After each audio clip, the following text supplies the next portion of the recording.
It's a cutie. Isn't it fantastic? I love it. I actually love it. God. He's on my wallpaper. I just need to animate him and then I'll have an animated slime on my wallpaper. Dude, it's not really anything. It took me like 5 minutes because the slime shape is universal. What's his name? I'm still thinking about it. He's a big deal. I'm being serious. He's a big deal. I had some others on Discord. As in, like, this is going to be something... Well, not specifically the slime, but... Because it's not actually a slime. You guys will see. I don't want to ruin it, but I actually made a couple of different variations of it. I put them on Discord. But basically, I have one where he's sort of... Is he enraged? He's not really enraged, but he's starting to grow some extra bits and pieces here. What? You guys just both pulled the trigger on the exact same name? Whoa, whoa, whoa, whoa, whoa, whoa, whoa, whoa. Dave. That's fantastic. Yeah, it's not going to be hard to animate either. I think so. I actually, speaking of pulling the trigger, I actually bought myself a sprite today. I don't know what's with these people, but it's like when you make an account with them or when you sign up with them, A-Sprite, GameMaker, all these places, they send you a coupon. Like you like make an account and they're like, hey, how's about 25% off? And I'm like, okay, sure. They'll probably get everyone like that. I'm falling for it. I don't even care, dude. I don't even care. I just thought, you know, it'd be fun to mess around in it. I haven't messed around in it yet. I just looked what it was, and it's... Dude. What, you know what the best part is? The program is 5 megs big, and this is how fast it loads. It's just open. There you go. These guys have been watching my streams, by the way, because the first thing they probably did was make a nice mouse cursor, and I appreciate that. For those that don't know, A-Sprite is a sprite making program. You get to basically, in, let's just say, very little effort, make yourself a sprite. It gives you all the tools that you need. So if you're going for like a 16 by 16, and you set up everything the way you want it, it even gives you a little preview over there. You get to set up different frames. I'm not very good at all of this stuff yet, but you get to set up different frames here, where you can have an animation with them. And they give you basically all the tools to make things like slimes and animate them. And, you know, it's fantastic. So if you just take that, you plop that over here, you can drag the frames around. I'm not sure how. Here you go, like this. And then you can animate it. It's just going to blink, by the way. It's just the whole program itself is set up. It even gives you... How did you drag the frame? Control. Control, click. But it seems like that copies it. So Alt. Alt also copies it. Shift. That selects it. I don't know. I'm just trying all the Photoshop moves. Sorry. But there's everything. Look at this shit. You can merge frames, you can give tints, you can set the opacity, you can do the way it loops. Dude, it's excellent. It is fantastic. And I think that it is the kind of tool that if you're going to make a pixel art game, it's the kind of tool that you want. That's it. Yo! Oh, that's what I was going to say. Yes, you can import palettes, and it actually gives you your color palette. Dude, I imported this... Let's do it again. File. You don't even need to import. You can just drag it. So look at this. It's like when you bring something in. Let me find the slime quickly. He's over here. If you bring something in, then it gives you your color palette. Look at this. There's your color palette. Look at it. There's the slime.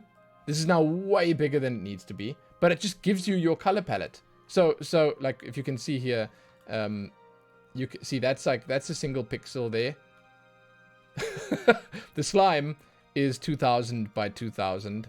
So it's a little bigger than what you want to really work with in A-Sprite, but you know, it gives you a color palette predefined, and it allows you to just basically, because this is something that not a lot of people. It's way too big for a sprite. I know. I didn't make it as a sprite initially. I made it with blocks. I made it like a sprite, but I made it massive. I know it's way too big for a sprite, dude. I know. I made it as for this as a mascot, I should say. But it's not done. That's why he doesn't have a name yet, and he's not sort of ready to go yet, is what I should say. But also, hey, Artful, what up? It's nice to see you. The idea is basically that I wanted to just try some designs, and I started on them. I had a few here that you can see that I sort of fiddled with, and it would be easier to make sprites on a pixel by pixel level. No, yes, but then how do you blow it up if you want a bigger version of it?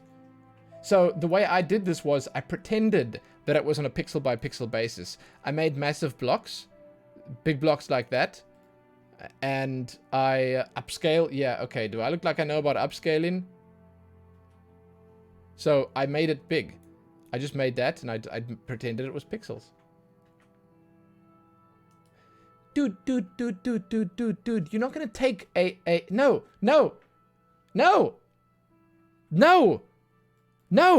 God, no, you're not gonna take a 8x8 or 16x16 sprite and upscale it to 2000 by 2000 and have it remain complete. I mean, I guess there are probably certain images that could work like that, but I don't know about that. Did I have the sprite here? Let me see. Slime sprite. Here we go. There's a slime sprite. If I take this and I import it into GameMaker, I'll show you what you can do. Can I show you? It's kind of fantastic. And by the way, you can once again in GameMaker, and this is again why I think GameMaker is kind of fun to use and easy to use for someone who doesn't know what they're doing. In GameMaker, you can actually you can import a massive image and you bring it in, and it just converts it for you. As in, you can choose what size you want it. So now we've got a slime sprite here, and it's 16x16. And the nice thing about this is that I made it specifically at the bottom of the frame so that you have room for it to bounce or to move around a little bit or whatever. You can see it in its full majesty. There's a little bit of it down there. And then you can do things like you could edit it here and animate it here. It scales down nicely, which is fantastic. It's cool. Yeah, no, I mean, so yes, you could probably upscale it. Yeah, I mean, sure. I could probably now take this and export it and then have it in a 16x16 sprite size, and then I could upscale it again. But, as someone who does use Photoshop, it wasn't very difficult to just make a canvas, and basically set this up in a way that I could just use these blocks and block, and it converts perfectly. But yeah, anyway, it's cool. With pixel art, just make sure there's no filter or compression, yes. Because it kind of, you don't want it to mess up the edges. You need them to stay crisp. Alright? Right? Anyway, this was fun. It took me just a very short amount of time, and like I said, I made a variant of it that has, the beginnings of crystals growing out of its back, and it's going to move on from there. So it looks nice. I even made an inverted one, which looked kind of interesting, which might actually come in handy at some point. Then, how will the slime roll dice? Differently. Not in the same manner as a human would roll dice. Then, on top of that, I was actually looking around, and I was looking for... Dude, oh my god. Look at this. If there are any game makers out there, look at this bundle. Okay? So this just released, when did it release? 2 days, 3 days ago? I don't know how many days ago. It just released, basically. But check this cool shit out, man. I started browsing itch. And, dude, there's so much good shit on this website you would not believe. Or you would believe, because some of you guys have been regular in it. There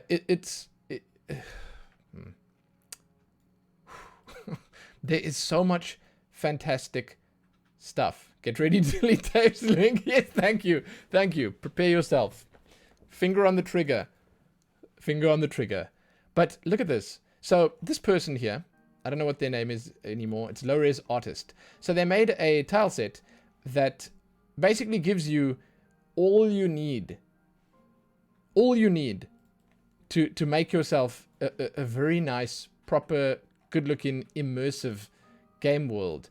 And then they offer you this massive pack for $15, okay? I'm just pointing it out. I'm not saying I want to do it right now. The offer still lasts for 8 months, so I'm in no hurry to do it right now. But the idea is that you get everything you'd need here. There's the dungeon pack.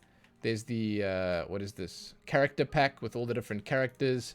Then there's the monster pack, which you can use for your battles if you want to have battles that look like that. And then there was the Christmas winter pack, whatever that shit was.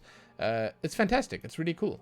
It's really cool. Buy it. I have 8 months. I'm not sitting with my itchy trigger finger right now. And then I actually found one that I really like. I like this shit. I want to make my own assets, but I'm going to be learning as I go. And you don't jump in, basically.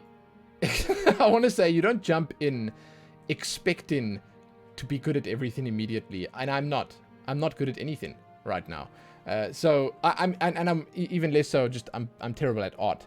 So basically, I love the 8-bit style. I think it's fantastic. Just the idea of I think if I'm not mistaken, it's the same as what Loop Hero uses, but there are lots of games that use it. 8-bit is pretty nice. It basically works for me. This stuff right here, they give you a lot of different assets here, as you can see. It gives you a lot of different options. Kind of nice, kind of nice. Then I found this stuff, which is nice. This is 1-bit, right? Yeah. I like 1-bit as well. No, but you know what's kind of sick? You guys say, oh yeah, so it's good long term, it's good making your own assets. But I think it's good to start with placeholders, yes, and you can sort of get something going. And they even say in most of these, almost every single one says, oh, you can use them, modify them, use them for commercial use or for free projects, do whatever you want, basically. And again, the important part is you can modify it and use it as you wish. And that's awesome. It's awesome because there are so many cool packs that I think, oh man, you could make some really nice stuff. Like, I love 1-bit stuff as well. And it's funny, it got me thinking because I bring up Loop Hero because that was a big inspiration for me just starting things out. Loop Hero has a very interesting mix, which I guess I hadn't really seen much of before. But Loop Hero has 1-bit sprites for characters, 1-bit sprites for characters, and then it has 8-bit world objects, which is it is a big clash in styles. But because of the simplicity of the 1-bit models and assets, and then the detail provided by the 8-bit overworld stuff, it just ends up gelling quite nicely together. It's kind of fantastic. And again, like, most of this stuff is free. Like, you can get, as an example, these packs with all sorts of enemies and items and stuff in. This, like, dude, you should just, if you're looking to make something, or if you're even just interested in a little, like, just seeing what people have made, this website is so crazy. You can lose yourself in here. Oh, and that guy who made the Dark Souls style pack, he's doing an asset pack sale. So basically, answer me this. If there's such a fantastic tile set out there, this tile set, right? Which we looked at before. You guys remember we looked at this tile set, right? So if there's such a fantastic tile set out there, why have I not seen a game that looks anything like this? Like, I don't understand. Why would no one want their game to look like this? I've seen Kenny before. It's fantastic. Really cool stuff there as well. Yes. Thank you. I actually, Artful linked it to me. There's a lot of stigma surrounding asset flips.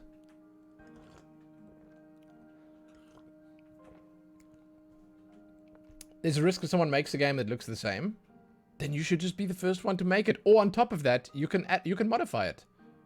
You know? Thing is, me, someone who hasn't really gone into like a lot of like these websites and checked out a lot of the assets, I wouldn't know if this was already like used by someone else, or I wouldn't know if this was on a store somewhere to buy. And I know they want to be unique, but like this shit is unique. Jesus, look at this nice stuff. Like people, oh my god, man. Like this is amazing. Someone should use this. I just think to myself, what a waste. This guy made such a cool asset pack, and there's so much cool stuff in here. What a waste.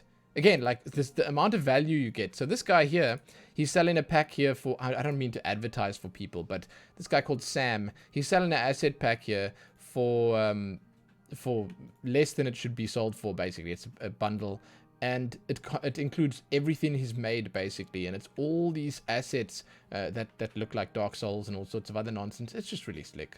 It's nice.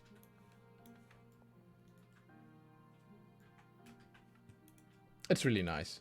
So yeah, my idea is I actually might start with something that looks like this. I know, like a lot of people are gonna. I imagine most of you guys will be like, why the shit would you want that? Simplicity's sake.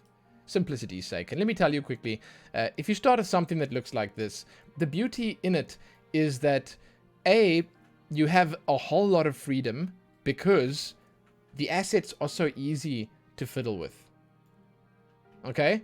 Because the assets are literally, like, I could probably sit here and count the amount of pixels in this cow. You know? And it's, you know? It's so easy. So if you want to modify something, there's a duck. Okay? There's a duck. 1, 2, 3, 4, 5, 6, 7, 8, 9, 10, 11 pixels. 11 pixels. 11 pixels for a duck. That's madness. Anyway, the chances are if I'm going to do something, I might use something like this. I think that this website's amazing that they allow you to name your own price. They allow the content creators to advertise their Patreons, their websites, their other stuff like that. I'll follow this guy. And it's kind of nice. Oh, it's already in. Okay. Thomas was alone. Dude, listen, I watched Total Biscuit. I watched Total Biscuit a lot.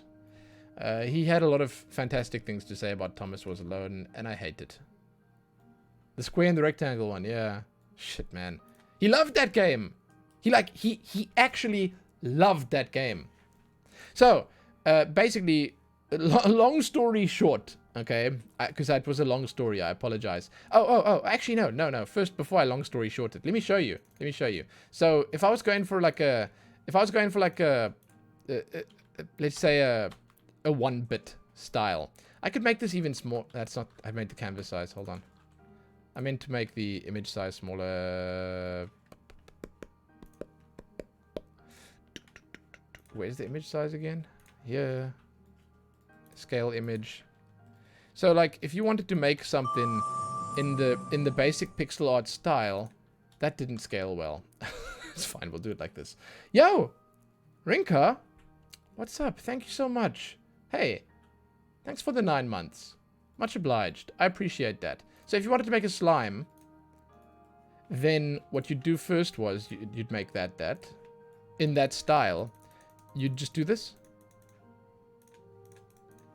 There's your slime. There it is, dude. There it is. There it is. I think I'd erase the eyes. Super simple. Took me 2 seconds. And it's easy to animate. It's easy to implement into an already existing world because it's impossible for it to clash. You know, you say, oh, you know, that's sometimes an issue. No, it's not going to clash with this. It looks like a ghost. No, a ghost would be a bit taller. So if I was going to make a ghost, then it would look like this.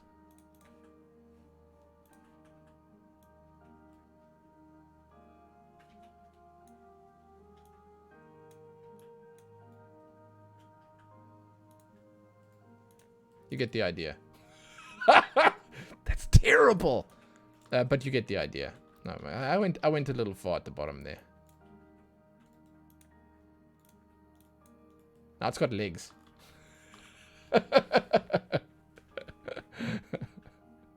Didn't know you were making a horror game? Ah, well, you know.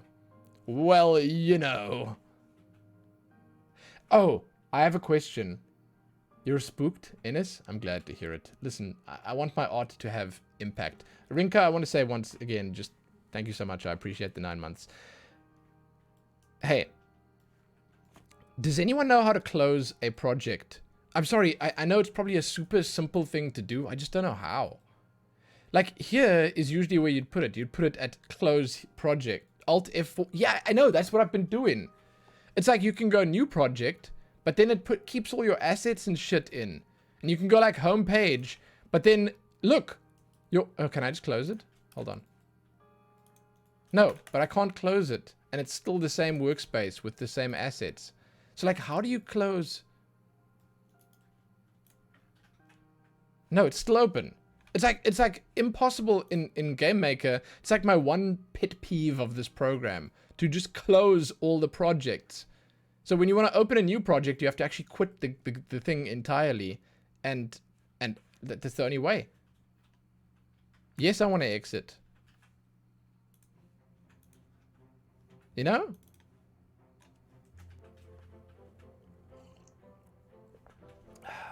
So, let me show you what I did offline.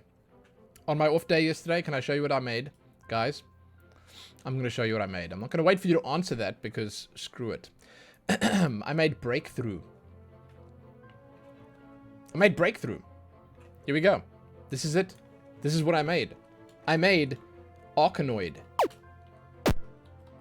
Shit's loud, I'm sorry. Cover your ears if you need to.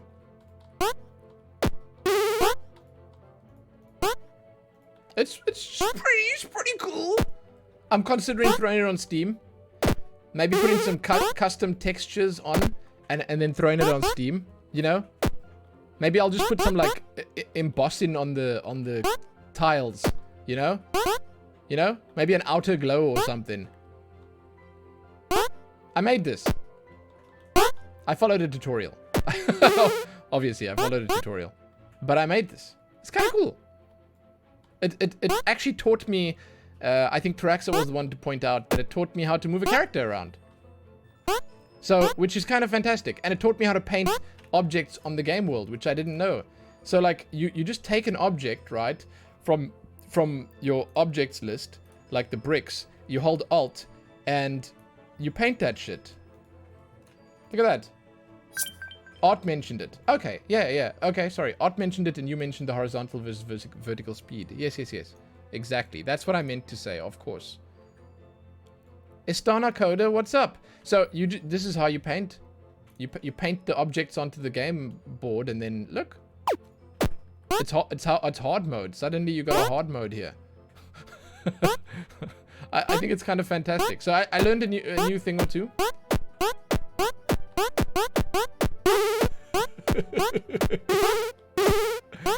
That power up sucks. Cool. So I made it basic. And it didn't take me. This whole thing was probably about an hour of work, maybe an hour and a half, and it was fun.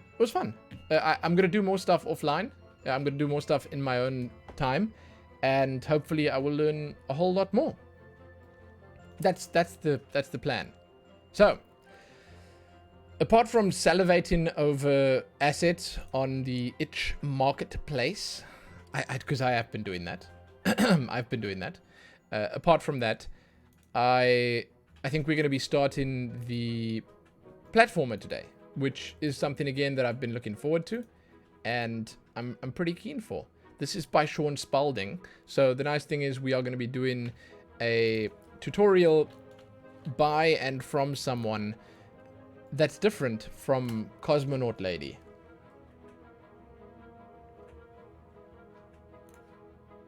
So it's gonna be cool. Is this an advert? Oh, it is. It's Grammarly, dude. It's Grammarly.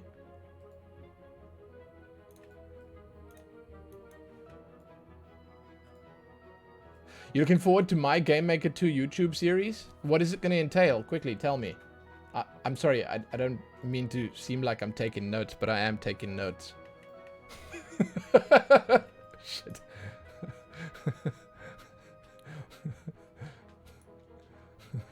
I did, by the way, release a video today on YouTube. I know. Sometimes I do that. And, you know, I was happy to see people were happy. Oh. The second-hand tutorials? Well, I put a video up already. It's not so much really second-hand tutorials. It's me clickbaiting people into thinking I'm making a game. I'm so good at YouTube. Here it is for anyone who hadn't seen it yet. But, again, today we are actually going to... I'm going to turn the music down. It's a smidget. I think you probably can't even hear the music anyway. But we're going to start on this now. And, by the way, did you guys see I'm actually using Firefox? Dude, Firefox's icon is so much nicer than the Chrome icon. I'm sorry. You don't have to watch it. 17 minutes. I know, dude. Shit, I was aiming for 10. And then it was 10. And then I wasn't done yet. And I kept talking. And then it was 17. I overshot a little bit. Yeah. Dude, Google's redesigns, recent redesigns, are so stupid. Why would you make Keep look like Gmail?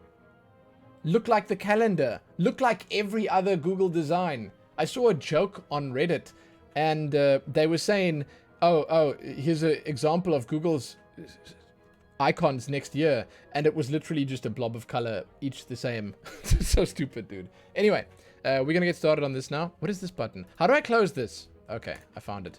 There we go. What is this? Autoplay is off. Cool.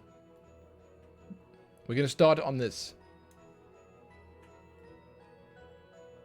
We're going to start on this. I'm excited. This is Sean Spalding. I would have started on... And I think we're going to this weekend. We're going to spoil ourselves. We're going to start on our own game. Okay? This weekend, we're going to spoil ourselves. And we're going to start on something simple. Do you see that one guy post his life story in one of the YouTube comments? Where? In my video?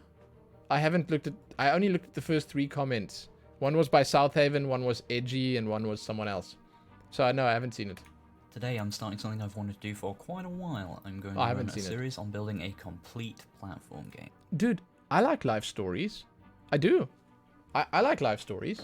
I hope it's interesting. I'll read it later tonight when I'm in bed.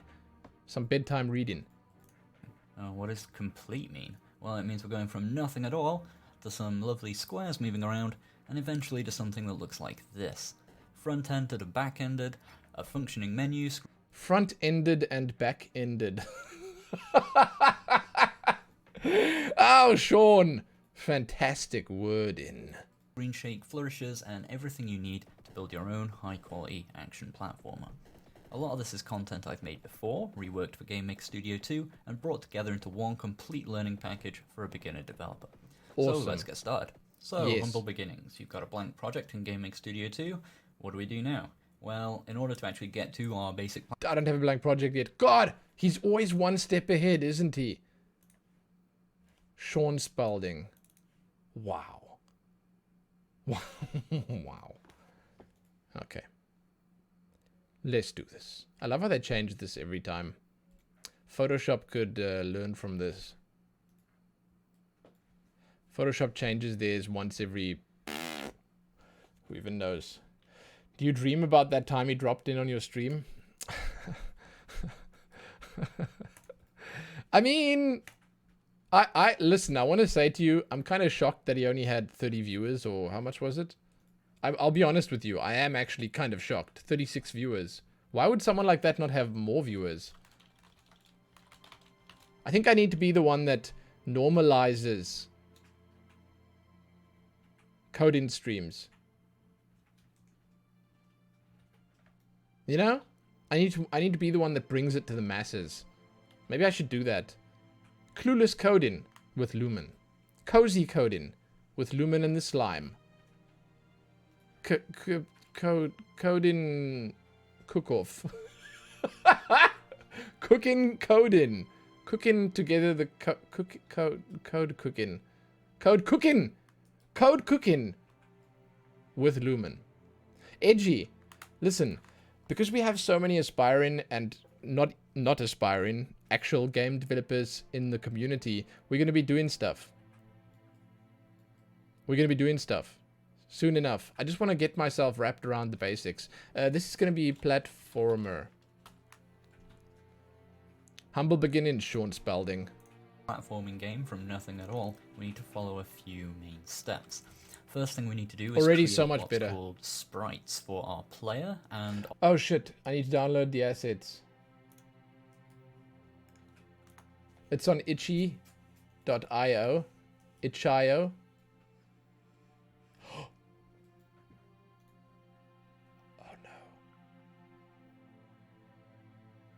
no. Bow bow wow wow. Bow wow wow. Oh no. Do I have to pay? Wait. Lumin Game Jam 1 theme facecam frames. You linked me the file? For this one, for the platformer? Link me the file for the platformer.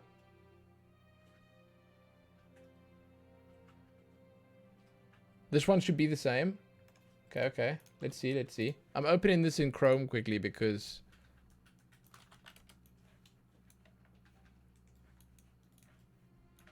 it's where I do my is this the one? It's where I do most of my work. I feel like you have to buy it. This scumbag. Oh my god. I mean, I don't mind, but it's just a paywall, dude. What does he have? Just make your own? I might have to. The money for his work is the insane amount of views that he gets on his videos. And or, by the way, the fact that he's pimping out all his other shit here. Traxxar will probably find it. Traxxar he's pretty good at finding things. And if he can't find it, then what he will do is he'll tell me that he can't find it.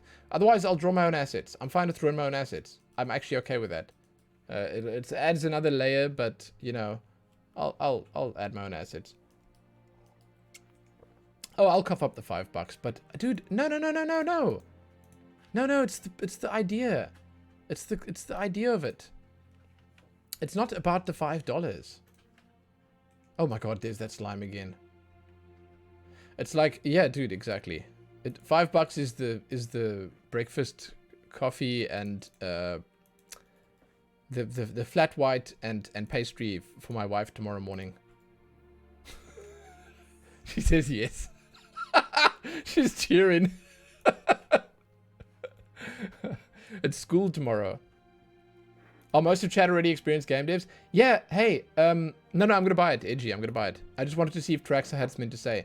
I think a lot of people in chat have either got extended work experience or personal experience, or they are just employed in the field, yeah. Edgy, for instance, works at Epic Games. Well, with Epic Games. I don't think he actually works at their offices. I've lost, dude, so many browsers. You see? You see? Traxxar is a genius. I can't believe you, Traxxar. Where is it? Where'd it go, Traxxar? It's probably in my downloads folder. I'll find it. Traxxar. Wow. You see? Hacker man.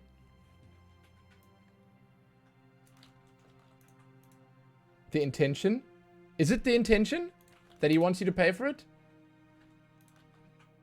I mean, I don't know. Is that the intention? I don't mind supporting the guy because he does good work. He has the link in his videos. Oh my god, did I not see it there? Don't tell me that. No. Dave, they all put... So here's the deal. Friendly Cosmonaut also has an itch account. And the Space Rock stuff is also behind a paywall there. You don't use them in the video one? Oh, Traxxar.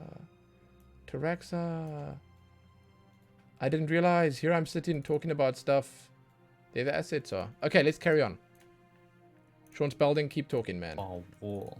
Okay, those are the two game objects we're going to be working on in this part. Oh, of course you don't use them. He's making blocks in the first one. Yeah. Yes. So go ahead and right click in sprites and hit create. I'm going to call this S. Dude. I'm sorry, I just started using Firefox, but isn't this fantastic?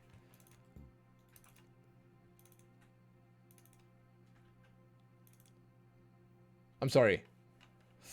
I just can't get over how nice it looks. Anyway, am I running it at full quality? I'm not. Okay. Underscore player S for sprite, player for The fade, player. yeah, the fade, the fade. I'm going to edit the image. You'll notice by default my sprites when I make an... So it's like a really cheap fix, but because like when you do this on Google Chrome, then it just does this janky ass little like shitball squeeze. Look. It's like, ugh, God, what is that disgust? So what they did is, to make it just sort of look nicer, is they just added a fade to black. It's nice. I need more monitors. I can put the tutorial over here, but I want to show people what's going on. Sprite are 32 by 32. You can see width and height over here. Your default when you first start in GameMaker might be 64 by 64. That's fine. You can work with that as well. But if you want to change it, you can go to File, make it a sprite? Preferences, yeah. And in there you'll find a setting to change your default sprite size. I'm going to work with 32 by 32. You can also resize it if you want to follow exactly along with what I'm doing. But that's the size. Oh, what am I doing? So now I've made the sprite. I'm going to go into edit image. I'm not going to spend long actually making an image. I'm literally just going to grab a nice green color and just fill the box. We're just going to have a fill green rectangle, and that's going to be our sprite. If I click this equals button here, you can see the exact size of the sprite. And that's really all I need. Make sure your origin as well. By default, mine are also set to middle center. Yours might be set to top left by default. Make sure you select this little drop down box here and just select middle center, or you can type 16 by... You can import almost everything into Firefox from Chrome. They listed it out for me. They make it very easy for you to switch 16 into here. It's just important to have this little crosshair here that represents the origin or center of your sprite. Just make sure that is in the middle of your sprite, okay? Once I've done that, I'm going to do the exact same thing again. In fact, I'm going to right-click S Player. I'm going to hit Duplicate. So I've got a second copy of this player sprite now. I'm making sure I'm editing the second one. I'm going to rename it to S Wall, and this is going to represent our wall. I'm going to quickly edit this to be just kind of a grey color or something for our wall objects that we're going to glide with. Again, make sure that origin is just lined up nicely in the middle there. So those are just a couple of images, okay? They don't do anything by themselves. I mean, we could have put anything in there as well. We could have added animation and so on, but we'll come to that stuff later. Those are just images. They don't do anything in our game. So in order to actually do stuff and have game logic, we need objects, okay? And they kind of represent the logical blueprints. They carry all of the game logic for our game. So we're going to make a couple of objects, one for the player and one for the wall. So right-click in Objects now and hit Create. You'll see your workspace pans down here to give you a new object editor. I'm going to call this O player, okay? O meaning object, player being player.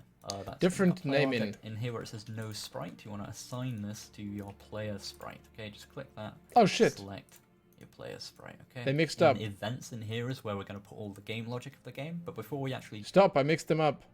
The wall... the wall is the wrong color. S wall already in use. Okay, calm down.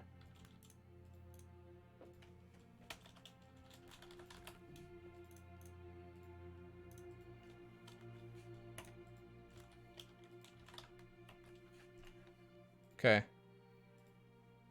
Awesome. I fixed it. So now we made an object. Already applied the sprite. Do any of that. I'm first of all just going to create another object for the wall. For our wall. I'm going to call that O wall. Set the sprite to be S wall. Okay, so that's our wall sprite. So now we have a couple of objects. Now before we actually set up any real game, this is so cool, man. Like I just want to say I love starting new stuff and dive into the nitty gritty of developing a game. Let's just go to our room. Okay, so in rooms you'll notice you already have a room 0 that's been added by default. Every GameMaker game needs at least one room in order to run at all in the first place. So it gives you Tolio, how's the programming treating you so far? Yo, Cortis. Thank you so much, man. Dude, thanks for the 3 months. I appreciate you using your Prime here on the channel. It's going fantastic. Yo, it's going fantastic. Hey. I'm loving it. I'm actually on my 3rd project now. Is it my 3rd project or is it like my 4th already? It's my 3rd project. So I made Space Rocks. I made Breakthrough, and now I'm making a platformer. And dude, oh my god, it's so much fun. It's really cool. It's such a rush being able to make something that people can play. You know, that you can play. You know, putting all sorts of random code and shit together and having it pop out a beautiful product. It's fantastic, dude. It really is fantastic. So I'm loving it. And thank you once again. I appreciate it. It'll open up Room Editor. So you'll see you just have this big sort of black rectangle at the moment with kind of a grid. And in fact, if you were to run the game right now, this is all you would see. You would just see a game window with a big... I read about Sean Spalding. He worked at YoYo Games for quite a while, and then he left to produce, well, to make his own game called Pokepoke. Apparently, when he landed on the idea of Pokepoke, he decided he wanted to go hard, and he wanted to make it and release it, and you know, focus on that full time. And I think that he also, after working at YoYo Games, he made so much money from Patreon that he just didn't need the job anymore. I think he's getting $3,000 a month just from Patreon, and then that doesn't include his YouTube money or anything else. So he's doing okay. He's doing okay. Have I finally beat the sickness? Yes, I have. I'm doing good. I'm actually finally doing quite well. And you know what's even better is I mentioned this to Husnerds and a few other people already, but I am like, I think I'm probably migraine free for like a week and a half or 2 weeks, which is insane. Insane. I'm actually not even migraine, just headache free, which is even better. Headache free. Like, holy shit, man. How's that even possible? That's unheard of in this household. Big blank rectangle in it. There'd be nothing in it. You wouldn't. Yeah, dude, it's amazing. It's amazing. I'm hoping it's not just like some weird placebo effect, because I'm taking pills for it now. I'm hoping that's not it, but... It's grid either. That's just to help you place stuff in the Room Editor. You would just... I don't know. Anyway, I'm doing good. Rectangle. Thanks. So we need to actually put stuff into our room, or into the game world, if you will. So you can see we have kind of a couple of layers on the right here. We have background and instances. Make sure you've got the instances layer selected. Then just click in the resource tree on your player, and if you hold the Alt key, you'll see him appear under the cursor. Okay, that's me just holding the Alt key. You can also just drag, which I might just from the left like that, and place the player into the game world. Or, as I said, and now I'm going to select wall to start placing the walls around. If you hold Alt and see it appear under the cursor, you can then just click and drag to add multiple. It's really weird how it adds with this big block that goes here. The game world. Some people who are maybe a bit more familiar with some of my older videos might be wondering why we're not doing a tile collision system, or we're going to use an object collision system. But we will come to tiles in maybe a later part. We're going to keep this real simple now, just for beginners. Okay, so with just some walls there, just to kind of curve out a rough shape of a kind of a level for us to jump about in. That's really all we need. I'll just sort of delete these ones at the edge here, just selecting them and pressing delete on the keyboard. Oh, he's actually getting rid of some of the ones we don't really need. Simplifying it. okay. Just nice sort of smooth. Calm down, Sean. Calm down. There. So we have a room. We have our game object, and we have our walls. If I were to run the game now, though, we've not really given this game any instructions to work with, other than what should appear in the game room. So this is our game so far. It's just a little green square and grey rectangles everywhere. So what we actually need to do to get, a video game out of this, or get something playable or interactive, is actually give the game instructions. We've not given it any instructions. I know this is also, once again, sort of feels like a placebo effect, but it seems to me like the video quality is better in Firefox compared to Chrome. I don't know. It might just be that I've been looking at Space Rocks for the past week, and she did some shitty encoding on her video, whereas he, well, did it properly. I don't know. Instructions. We've just, we'll other see. than you should place these objects around here in this room. Okay, that's all we've told it. So, in order to give it more instructions than that, we're going to edit these game objects. OPlayer and, well, we're not really going to edit OWall much. OWall is just there to be a wall. But we're going to do a lot of editing to OPlayer. Okay, so double click on OPlayer just to bring you back to the workspace now. And I'm going to press F12 just to sort of, maximize the workspace and give us some space to work with. You see we've got this window called Events. Yeah. Now, what's an event? Well, the way GameMaker works is every object is based on events and actions. An event is when a certain thing in the game happens, say the user pressed a button, or a frame passed, or the object just got made or destroyed, or the room started, or the game ended, or something like that. Those are what's called events, okay? And then they trigger certain action. Yeah, so to just reiterate what Artful's saying there, I do think that Cosmonaut's video, the one we did on Space Rocks, it was a good video, it was fine. I have no problem with that series. But it was more scripted, whereas with this, he's sitting down and he's just telling you what to do. He might have like a rough script, but he's just basically telling you off the top of his head how to do it, and then he's adding the details later, which is awesome. It's awesome. To go off, which will appear over here.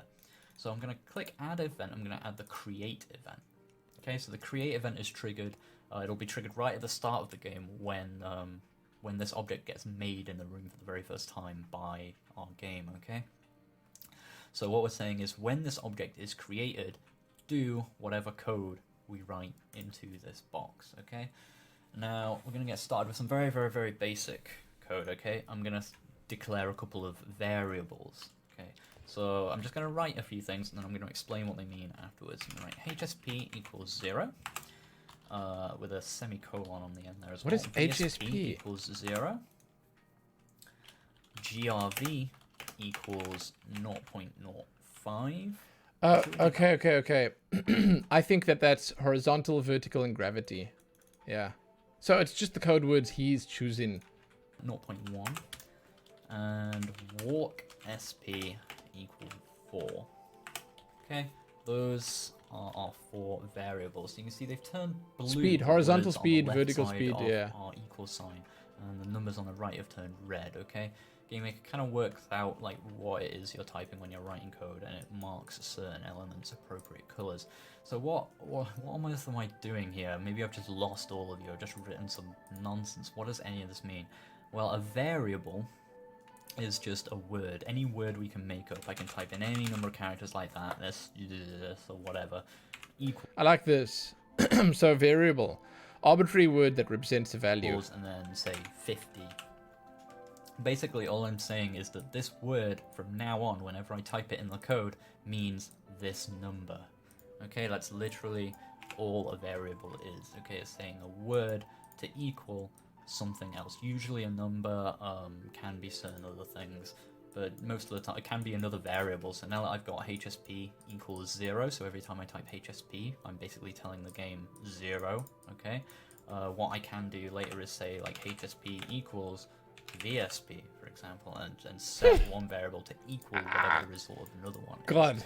And then basically how the bulk of programming works is we just comparing and changing what numbers are in these different variables in order to affect stuff in the game. Okay, that's how we create game logic. We just compare and change numbers around until we get what we want.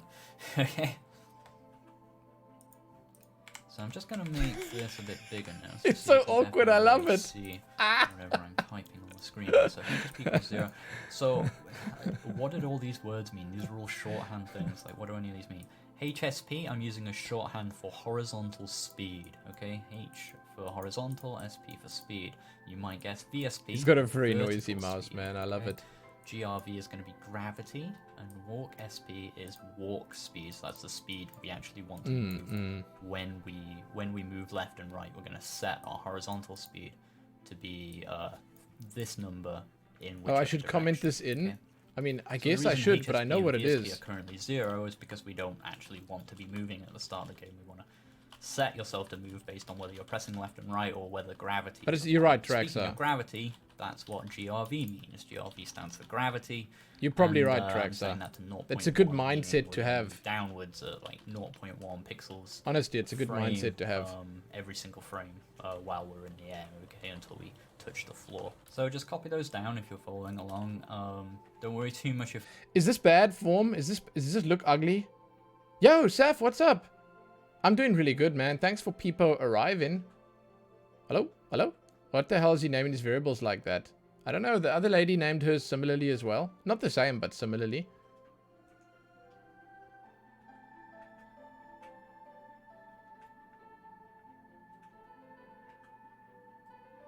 Oh, they're not descriptive enough? Oh, okay. I've already kind of lost you diving into this code. I mean, technically you could have typed horizontal speed, right? I mean, the words, you could have typed them out.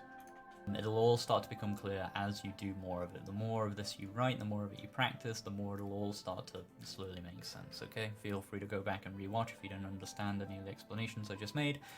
Nothing wrong with typing vertical speed, especially if the IDE has an autocomplete type thing.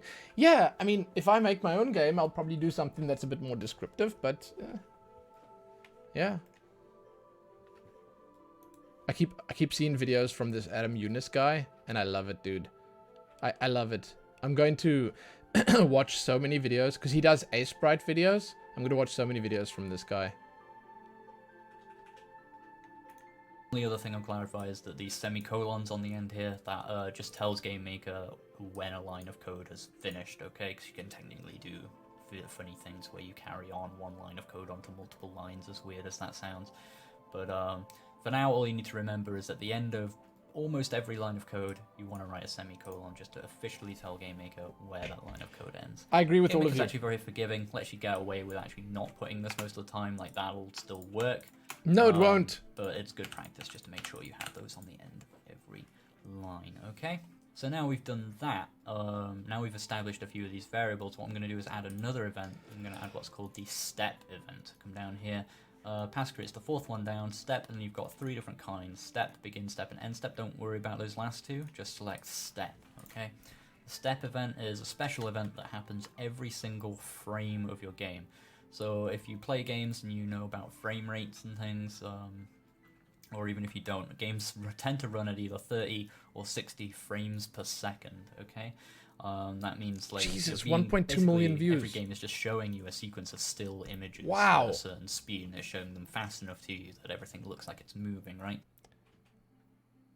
It wasn't behind a paywall. No, the sprites are just on the next video. So all the content is just on the next video. And I mean, this is not behind a paywall. It's just on his YouTube channel. There's the paywall right there. 1.2 million views. Jesus. That's like, this series has done well for him. Each one of those images is called a frame. So at 60 frames a second, our step event is going to be logic that happens every single one of those, so 60 times every second. I'd wager a guess that this is the most popular GameMaker tutorial on all of YouTube. I would wager a guess. For GameMaker specifically, this is probably the most viewed by far. By far. And this is where we put the majority of our players' game logic, okay? So every single frame we check to see whether or not the user is pressing left or right or pressing jump, and then react accordingly and do other stuff, okay? So that's the very first thing we're going to do, is we're going to check to see if the player is pressing left, right, or spacebar. We'll have that for jump, okay? So how do we do any of that? Well, I'm going to do the same thing I did in the create event by establishing some variables, but I'm going to do it a little bit differently. I'm going to write some stuff, and again, I'll explain what it all means afterwards. So I'm going to write key left equals keyboard check, open bracket, VK left. Okay, so what on earth does any of that mean? Well, as you can see, I've got this blue line of text again here, but this time we've got a yellow word on the right hand side, okay? And this is what's called a... I like how he's actually sort of brought it back to the basics. 100%. He's explaining the color of the code. Like, he's actually legit taking you back to the very beginning, starting there, giving you all the information you need. I dig that. A function or a command, okay? What that is basically a special line of code that does a certain thing in your game or checks a certain thing. And in this case, keyboard check, what it does is it checks to see whether or not we're pressing whatever key we specify key up? In this pair of brackets. Okay, so we specify VK left, which I think stands for virtual keyboard left. Okay, so that will tell us whether or not we're pressing the left arrow key, and whether if we are, then basically what this whole line will mean is 1. So I'm going to answer that, Jay. The idea is that GML, it is its own language, but a huge amount of it if not most of it, is taken from other programming languages. They just have a whole lot of stuff in here that simplifies things for you and makes it more visual in how you use it. Now, I know other programs have their benefits. Other programs have, you know, pluses and minuses, pros and cons. But I think that my attraction to this was that this brings it down a couple of notches and makes it much more accessible. Artful says GML is based on JavaScript, C++, and C#. There you go. It's a combination. I will say that I have read that with GameMaker you do obviously limit yourself in some ways. It is better at making 2D sprite-based stuff. You can do 3D stuff in here, but it'll always be like fake 3D. You could probably do proper 3D stuff too, but it's not made for that. So there are limitations in it, in the way it works, but, you know.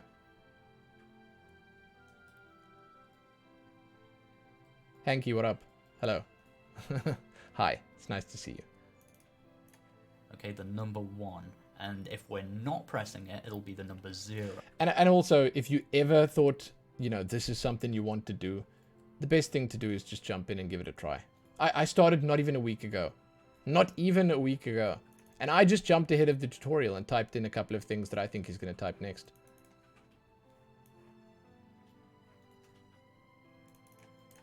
Okay, so just like binary, 0 for false, 1 for true. I don't know what he's moved down yet. Then going to get placed into key left, so then we can later check what is in key left to know whether or not we're pressing the left arrow. Yes, and if you want to start GameMaker, you can do the trial. There's a month-long trial version. 30 days free, dude. That's more than enough to decide whether or not you want to do it. But I agree with Artful. This guy's explaining things way better than Friendly Cosmonaut did. She was cool, and I think that her tutorials were worth doing, especially her tutorial for Breakthrough or Breakout or whatever that thing is, Arkanoid, you know, the one with the little disc that you knock the ball around with. That one was better than the Space Rocks one because it was only 2 videos long and she explained the basics a lot better there. But this guy explains things really nicely. He does good work, I can tell. I'm only 14 minutes in, but I already like it a lot. I'm going to do the same thing for some other keys. So I'm going to key right equals keyboard, check, open bracket, VK right, close bracket, semicolon. And then key jump, lastly keyboard, check, and this time underscore press, VK space. So now why have I written underscore pressed here? Well, that's gonna, basically we don't want to check every single frame whether or not we're holding jump. We want to check to see whether or not we pressed it on this frame. Okay, so whether these just return 1 or 0 based on whether or not the key is held or not. This Hanky, we spoke about that just at the start of the stream, and I was looking through some stuff, and I was just saying to everyone here, I personally also have I have a slight aversion to using free assets, but it's also fantastic using free assets to get an idea of the ground, and then you can either A, commission some that you want for yourself that no one else gets to use, or B, make your own. And I was saying that, you know, some stuff out there is so easy to make. You know, look at this shit. I was just talking about the fact that a duck, there was a duck. A duck is literally like, it's like 8 pixels. You know? It's like 8 pixels. So you decide what kind of style you want. You set up a game using temporary assets that you get for free. And then when you've got the basics down and you're happy with, let's say, how the gameplay loop feels or how the stories fit in, all that stuff, when you're happy with the basics, then you consider venturing forth and trying to sort of make it unique. Yeah, it's just an easier way of going about it. And then you don't waste your time with an idea that might not pan out, and also you get that experience that you need in making projects, making games, you know? I'm personally going to use this for my first project. I'll download this tile set right here, and I'll probably start with that. I was considering using this one as well. This is an 8-bit world map thing. There's a lot of cool stuff out there. I recommend the Itch website. This one. Before anyone else links you the wrong one. I recommend that for assets, but there are a few others as well. And yeah, if you have any questions about any of it, people in chat know everything. Returns 1 or 0 depending on whether or not No the problem. key was pressed on that frame. So the very frame that Yo, thanks for following. you actually pressed it for the first time. After that, it'll just return 0 until you let go of the button and press it again. Okay, so now we know whether or not we're pressing left, right, or jump, right? So now we need to actually react accordingly. So I'm going to make another variable, this time using the var function. Okay, you can see that turns yellow as well because it's doing something special in GameMaker. Hey, is mine also... What var does is it lets you establish one of these variables, one of these blue words. Oh, he zoomed in. Establishes Okay. them as kind of a yellowy tint word. And what it means when you establish using var is that that variable is temporary. Okay, so it only lasts for one frame, so one loop of this step event. That's as long as it lasts for. So the var is going to be called move. And now what I'm going to set this to equal is key right minus key left. Now think about what I just told you about these variables. Okay, so key right is going to be 1 or 0 depending on not we press the right arrow key, and key left is going to be 1 or 0 depending on whether or not we pressed the left arrow key. So if I subtract key left from key right, imagine you're pressing right but not left, so you'd get 1 minus 0 giving move 1. Now imagine you're pressing key left but not key right. This is weird. You'd get 0 minus 1 minus 1. Okay, so you get 1 if you're moving right, minus 1 if you're moving left. The reason I'm doing it this way, it might seem a bit like anti-intuitive, but the reason I'm doing it like this, so that if you're pressing both keys, you get 1 minus 1, 0, so that you don't move. Yeah.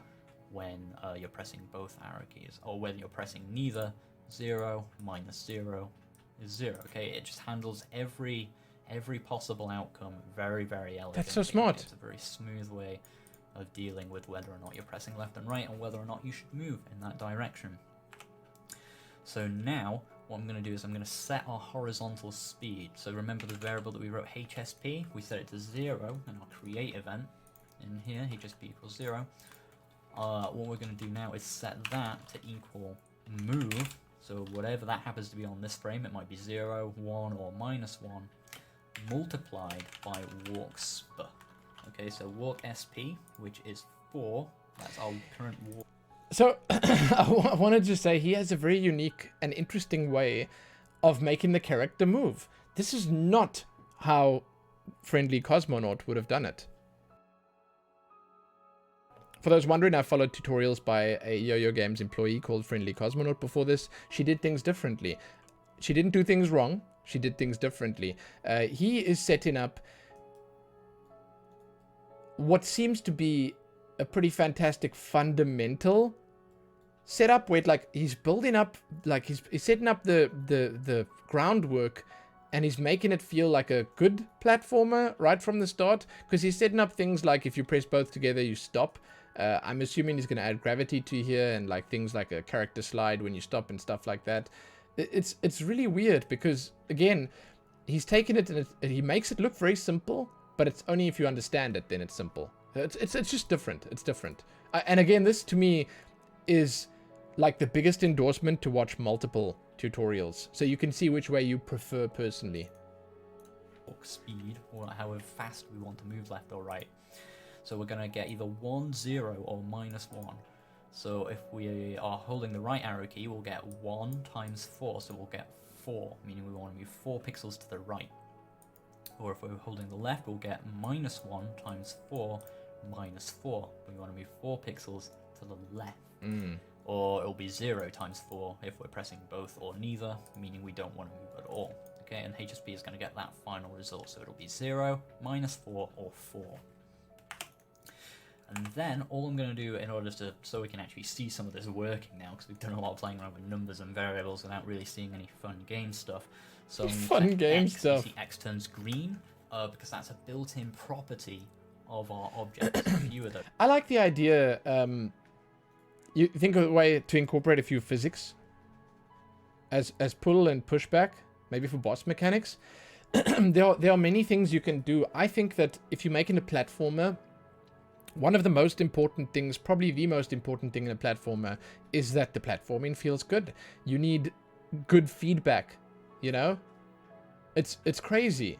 It's crazy how you can play. There'll probably tons of platformers out there that don't feel good, and that's why they maybe don't leave a lasting impression. But there are a few that are really like stand-out products, and you can do that by adding little bits and pieces extra. Yo, enjoy Dota, Jay. Go well, man. Enjoy the tournament.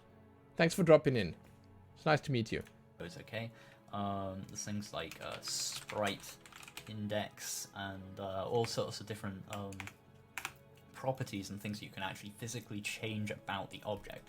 X represents its X coordinate in the room. Okay, so that's our horizontal coordinate in the game room.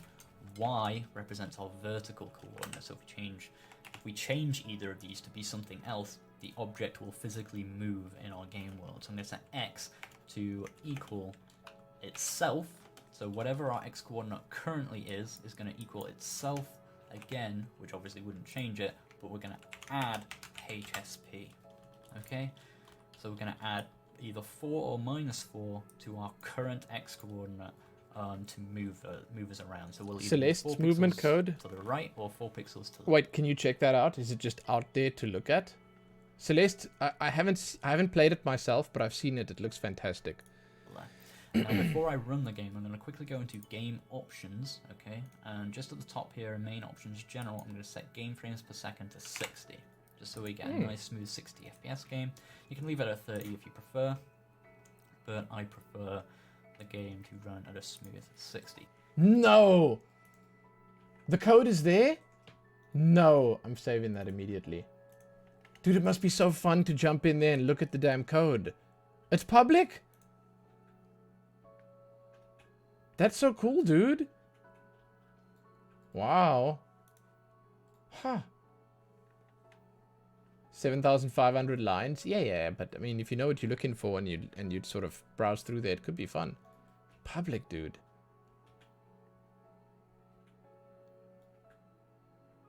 GameMaker is like a 2D RPG maker, yes, but it's also good at platformers and a few other things as well. Yeah, it's sort of that's its niche for sure. So I'm gonna hit play now, or we're gonna play. We're gonna play. Let's go. Oh, we got a game. We got a game, dude. It already feels pretty good. I think I've done a good job here. Nice, nice. Okay. This is it. This is it. I'm almost ready to sort of package this deal up and put it on Steam. And you can see I did some custom work with my tiles. He didn't do that on his. Watch. His is boring. Also press F5.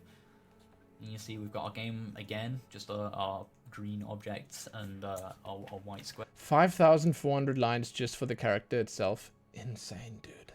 I can't wait to look at that. Around, but if I press the left and right arrow keys now, you can see our green square actually starts to move around. Okay, so there's some obvious problems here. We've not quite got a platformer yet. Okay, we can move left and right, but we can move through walls. That's no good, and we don't fall and we can't jump. Okay, that's because there's no gravity, and that's because there's also no collisions set up with any of the walls. Okay, so that's what we're going to look to do next. Okay, so back in our player object, we now need to check to see if we're colliding. So how do we work out if there's a collision between the player and the wall? And then how do we react accordingly, right?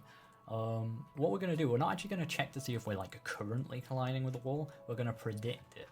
Okay, so here we've worked out with HSP where we're going to move. We're going to end up moving at X plus HSP. So what we're going to do before we commit to making this movement, just in the middle here, I should start leaving comments. To see if there is a collision, and if there is, we're going to reduce our speed and stop that problem before it actually happens. Before I do that, I'm going to add in a couple of quick comments in here, so we can see what each section does. So by typing 2 / in a row, you can see the text turns green. He's putting comments in. I can just write whatever I want, and it won't get computed as code. just useful for writing notes and reminders.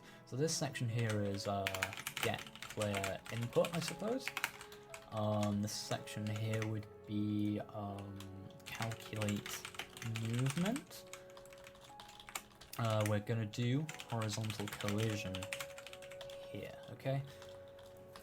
Just useful so you can sort of tell what's going on. In fact, we're running out of space here, so what I'm going to do is I'm going to press F12, just close this, maximize this, just so we've got as much space as possible here to work on our code. Okay, because this is basically all we need to work in now until the end of this particular part. So for horizontal collision, I'm going to type if place meeting. Oh shit. Okay, open bracket x plus. I want to also point out that for collision, Friendly Cosmonaut, who's the other tutorial person that I watched, she would have gone here and she would have gone collision object wall. And then she would have made a thing here. I don't know what she would have done. I don't know how to do that shit, but like, I mean, I don't, not off the top of my head, but he seems to be doing it all right here in the code, which is probably, you know, for the best, seeing that I'm trying to learn this code myself, but it's just an interesting distinction to make.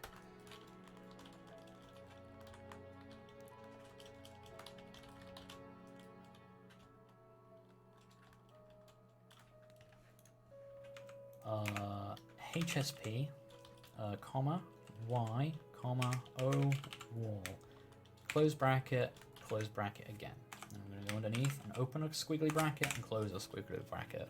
Yes! Now, that was a lot of stuff, so what does any of that mean? Oh my god, he does the proper spacing. See, it's a special thing quite like var.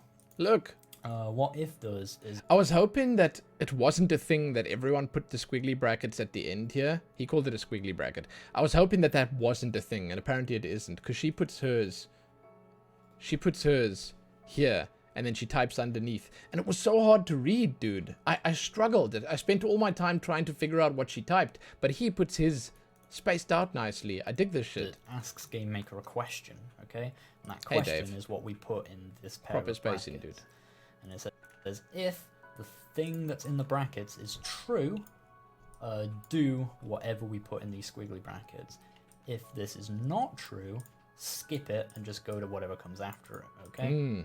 So if, and in place meeting, what place meeting does is check to see whether or not there is a collision between this object and the object that you give it here in the brackets at this position, okay? So if my player happened to be in this spot, would there be a collision between my player and a wall?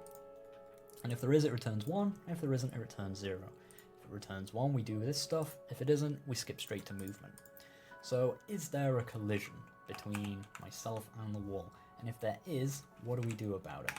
So if there is a collision, the first thing I want to do is set HSP to equal 0. Right? Yes! I don't want to move anymore now that we know that there's going to be a collision if we were to actually move where the player was telling us to, okay? But that's not all we want to do, because if you think about it, if you were, say, 3 pixels away from the wall, and you wanted to move 4 pixels towards the wall, now the problem there is that you can set your speed to 0, but then you would still be 3 pixels away from the wall. I want to know what it's going to do if I run it now. What? It's just working.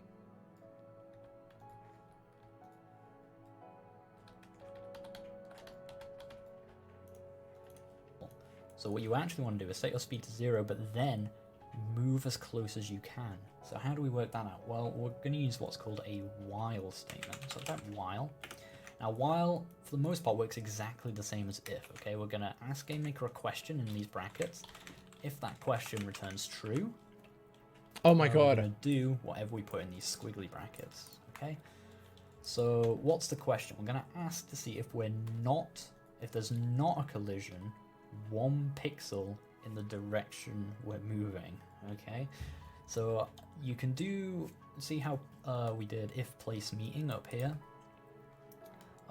That's to say if there is a collision. We want to see if there's not a collision. So we can do the same. To do that, you can change anything to a not instead of an is, just by putting an exclamation mark in front of it. So by typing exclamation mark, place meeting, we're going to check Boom. if there's not a collision, okay? It flips the result you get.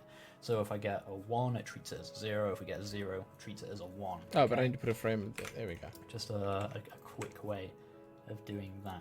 So we're going to check if our x coordinate, but not plus our full horizontal speed, plus sine HSP, and then comma our y coordinate. What is sine HSP? And the object we're looking for is a wall again, okay? So if there's not a collision at x plus sine HSP, what's sine do though? That's another function. What does this do? Sine returns either 1 or minus 1, depending whether or not the variable we give it is positive or negative. Why is there too many messages sent thing? Is it on slow mode? No, it's not. I don't know. Hello? I don't know. Who sent a lot of messages? Slow mode is not on. You can't spam, that's why? Of course you can spam. Oh, did you try paste something long? Is that what it is? No, it must be Twitch. It must be Twitch's built-in shit, because I got nothing. I don't know.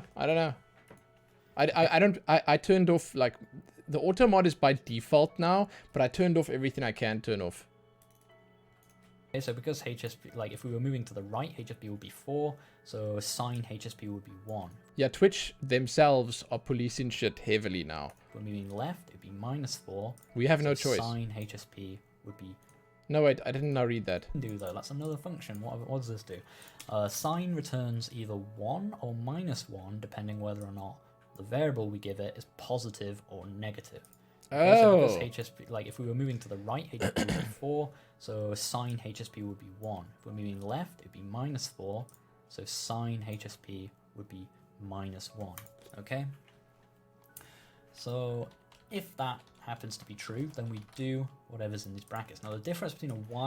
I remodded you, Art. Thanks for unmodding yourself to vote yesterday. I appreciate that. You've been modded again. Carry on, spam, dude. While statement and an if statement is a while statement will continue to do these things over and over and over and over and over again. It'll just loop on the spot over and over until this condition is no longer true. Okay? So as long as there's not a collision, 1 pixel in the direction of movement, we continue doing what's in here over and over and over. We don't even finish a new frame until it's done. So you have to be very careful, otherwise you can cause freezes and infinite loops if you get stuck in a while statement. So you want to be careful how you use them. Stuck in a while statement. Condition eventually returns false. So what do we want to do while there's no collision 1 pixel to the side of us? Well, we want to increase our x coordinate by 1 in that direction. So I'm going to say x equals x plus sine HSP. So we're going to increase x by 1 in either to the right if it's plus 1 or to the left if it's negative 1. Okay. That there should really be enough. If I press F5 now and run the game. Oh shit. Okay. Let's go, dude. I keep getting distracted by that exclamation point up there. So this feels exactly the same as how he did before. Like, before I added all of this code here, this entire if statement, before I added this, it felt exactly the same. But I realized the reason he did that is probably for the future.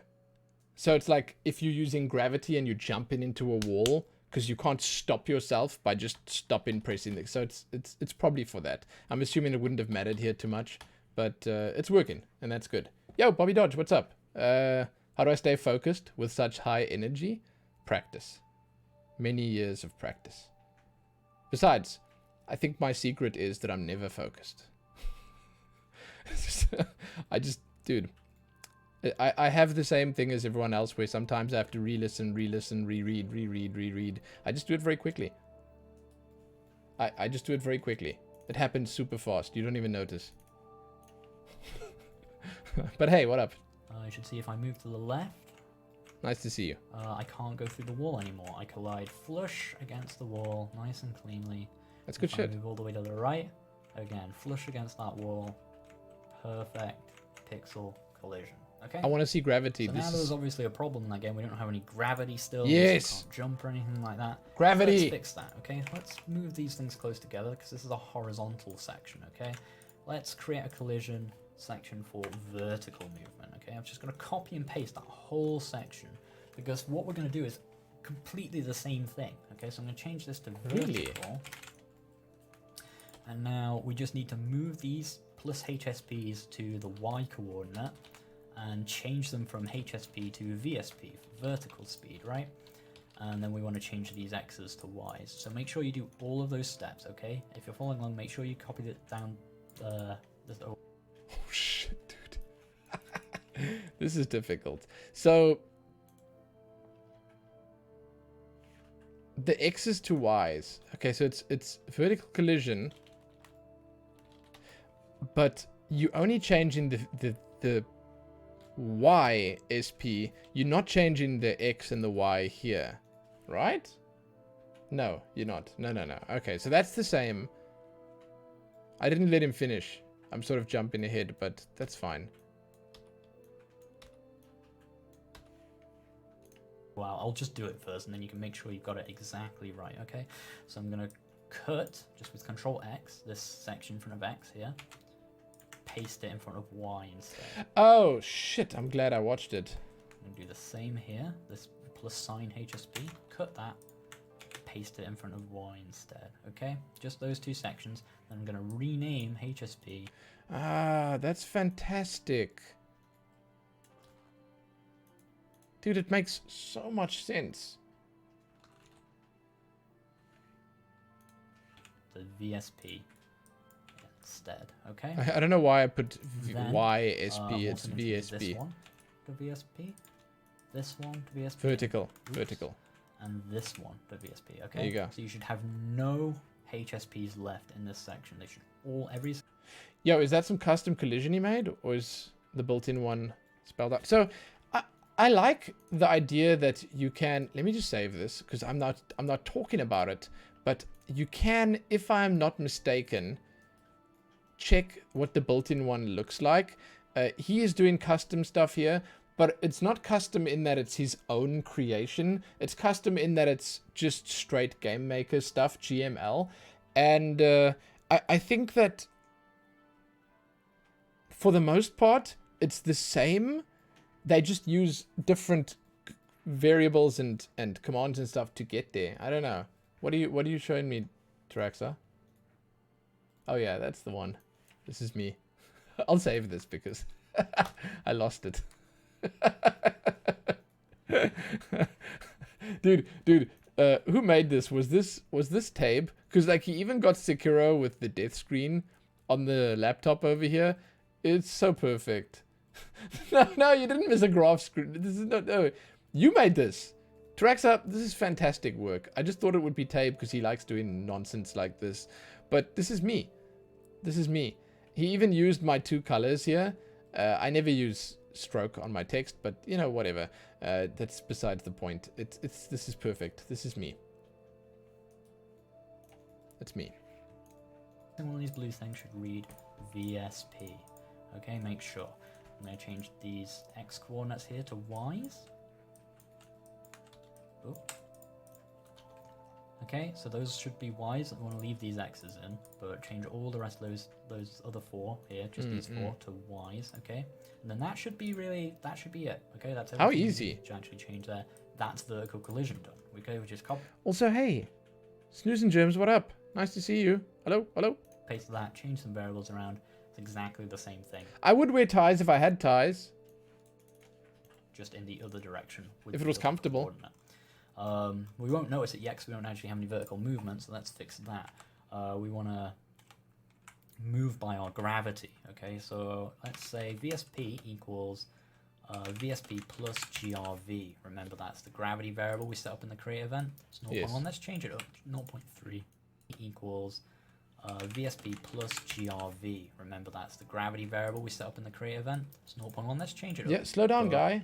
So let's say VSP equals VSP plus GRV. Remember, that's the gravity variable we set up in the create event. It's 0.1. Let's change it up. 0.3. Make it a little bit quicker. Okay. Once you've done that, come back to the step event. So that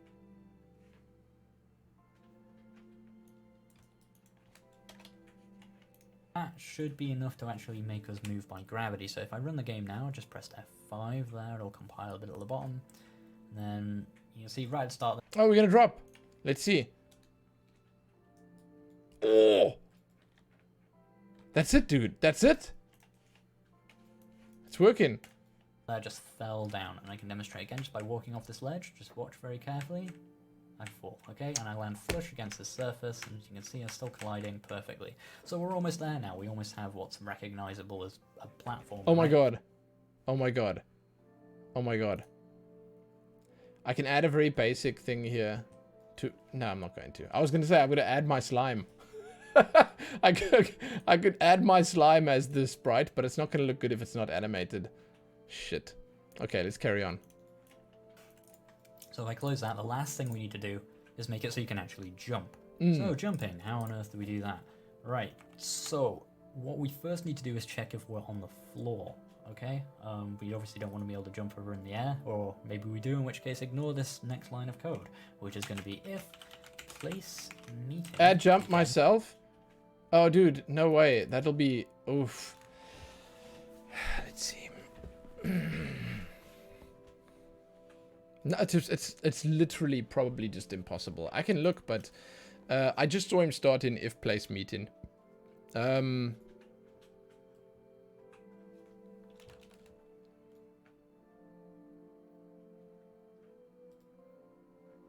let's see.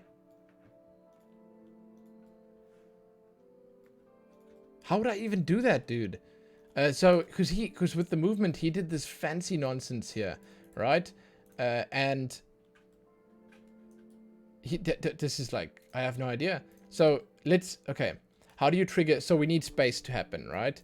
So basically, we have key jump. So it's like what we have here is the way we made the left and right work, and that's how I would make this work. Is I'd look, if I basically do the same as what he did for horizontal and vertical, the movement calculations. What I would have to do is he's probably going to add another code, right? Another line of code. Now, what he's about to type there is if place meeting is the ground, he's probably going to say then you're allowed to jump. But again, I guess that's not important. But I don't think I need to add a new variable, because that's not... But if I do key jump, how would I add this code? That's to stop infinite jumping. Oh, okay. Do I have... Now for the jump, I can have... the ways I can make it happen is I can have a... I can decrease the gravity, but I don't think that I don't think that that's how he would do it. How would I go about it? Because let me think about it. Give me a sec.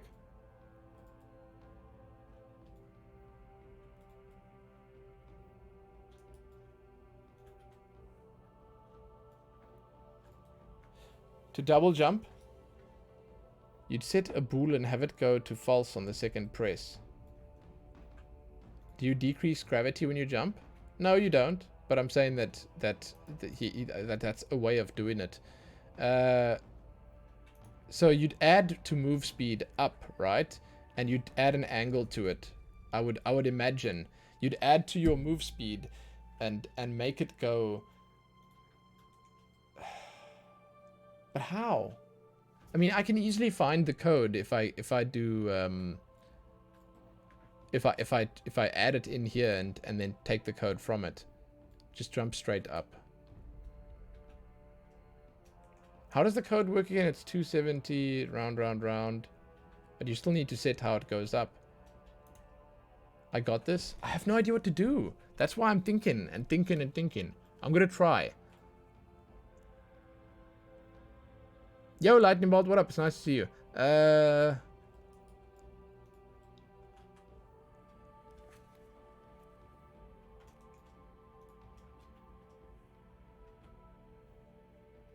Okay, let me check. So the way he set this up, right, is because we're gonna have to use similar code. But I don't have to use similar code, do I? Do we have vertical movement speed? Okay. Here we go. Right. So VSP. This is it. Yo, I'm using GameMaker Studio 2. So I forgot about vertical movement speed. So this is easier. Now.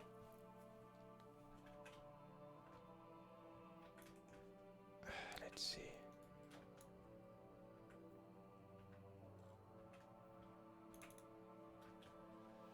I feel like I don't need to use his if.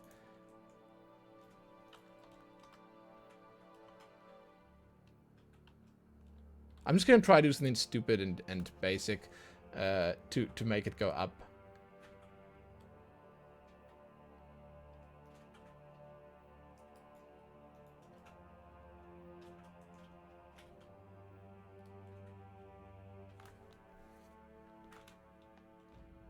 Hold on. No, but I swear I can't do that.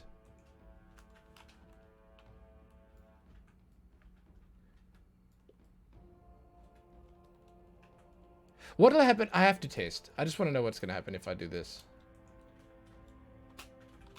Nothing. Okay. I just had to check. So, because that code is wrong. That's not how you type it. It's like if key jump. No, not if key jump. I'm just trying to see.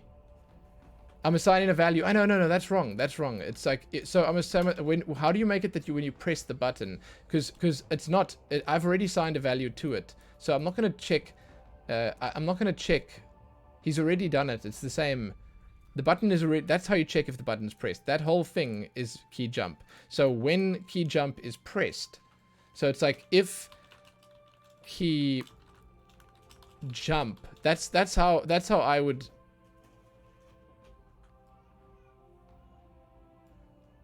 Key jump, yes. Then you'd open the brackets. VSP plus. No, VSP. This is the one piece that I need to understand. Hold on, it must go up.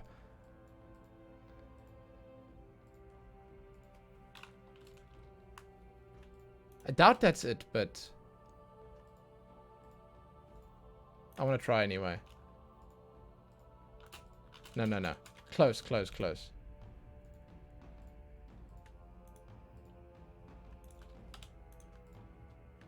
Remove these below the statements. It hurts your eyes. Okay, I don't mind. I'm close.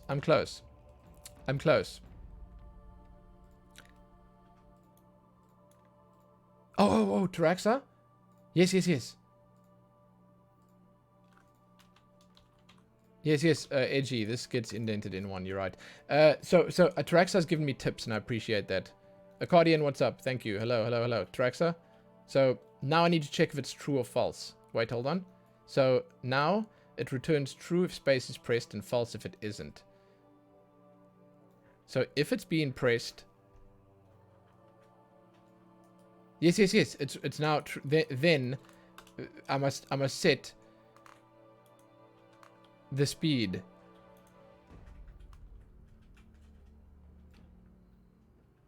Now I'm deciding what to do when it's true. Yes, so this is right. I've already got this right. I'm pretty sure. So now I need to... basically, it's just my code here that needs to change. Because vertical movement speed is currently 0. Okay? So, plus 5.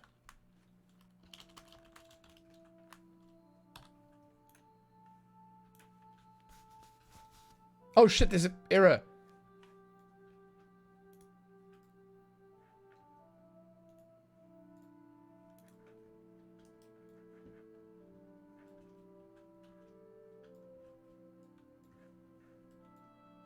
Is it equals plus?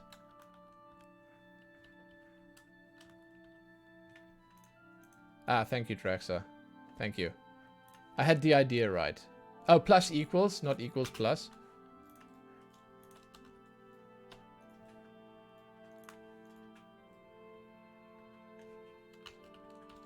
Still not jumping. But I think...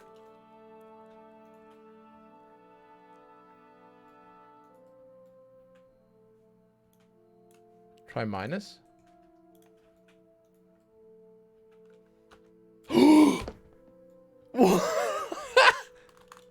my god! Dave, why minus? Explain it to me. No! Dude, that feels so good as well. You would not believe how nice that... How did I jump so high? How did I do that? Oh my god. I just found a bug in my game. I just found a bug in my game. Did you see that? Did you guys see that? Oh, there's no bug. It's infinite jumping. That's how you set up a double jump. Dude, even the double jump feels good. That's fantastic. Oh my god, I love it. Oh, that's so satisfying. Thank you so much for believing in me and giving me hints and tips, Dave, Artful, Traxa, everyone else, Edgy. Thank you, thank you. That's so cool, dude. Look at me, I'm out of here. Wait, let's go up to that little spot over there. Boom. That's awesome. And it's basic code. I'll take a screenshot. That's my first ever it's just this little piece here. There you go. That's it, that's it. They grow up so fast, man.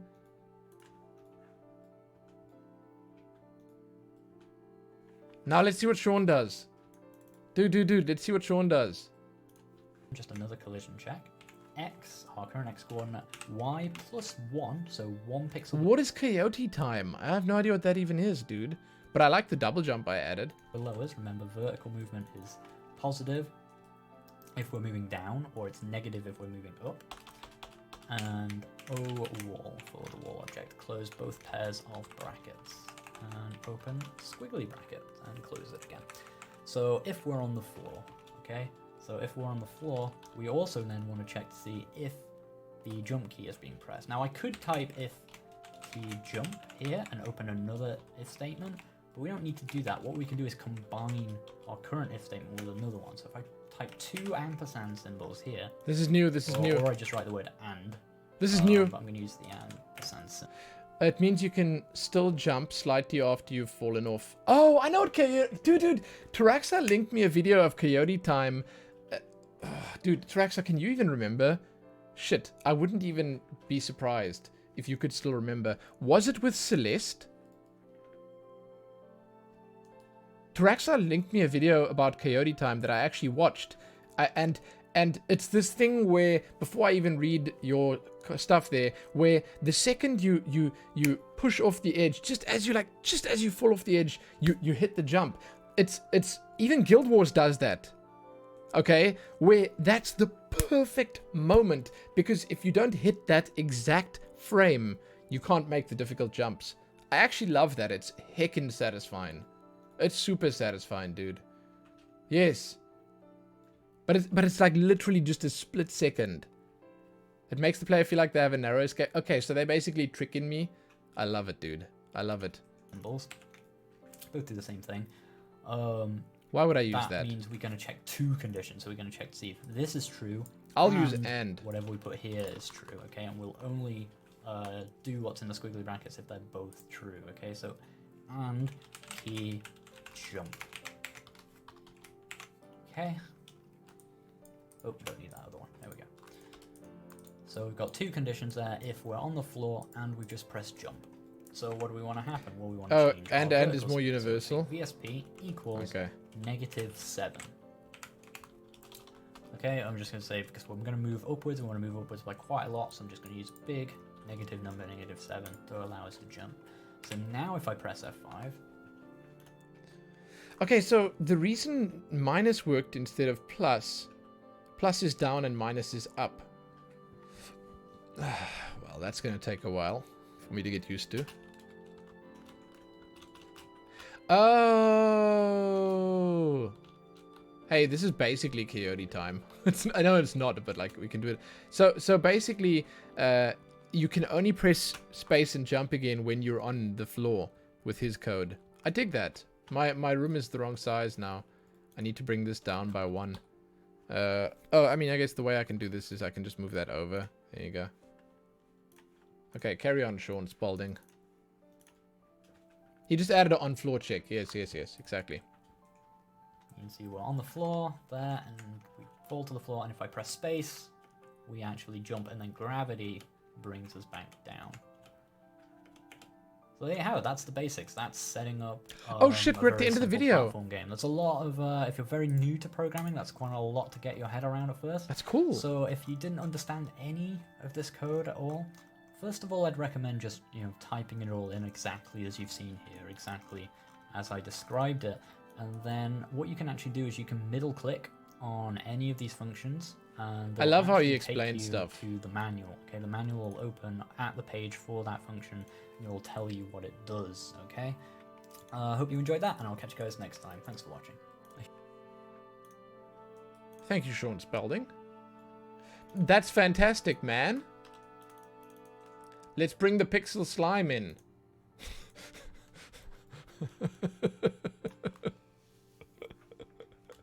I'm sorry.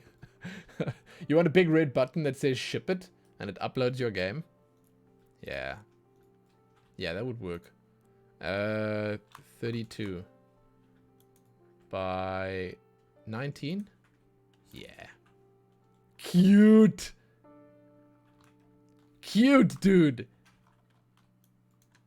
Holy shit. Now we change the canvas to 32 by 32. And we bring the image down.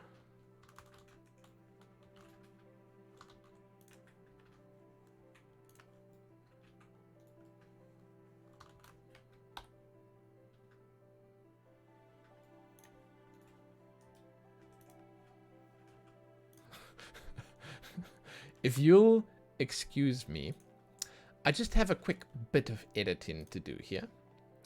I know it's not going to do much. I know it's not going to change much, but I can't help myself. And it's not even animated or anything. It's just I get to see it in a game.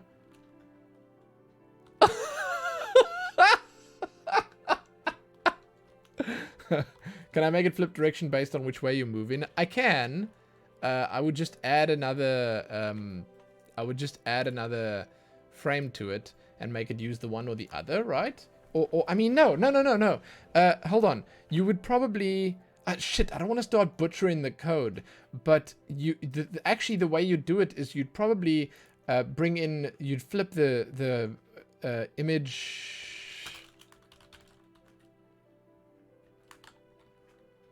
Angle by 180.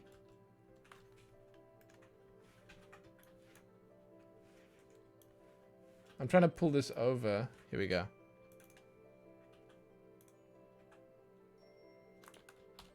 Hello? Hello? Bless you. Jeez. What? Jeez. Oh my god. Why is this not loading?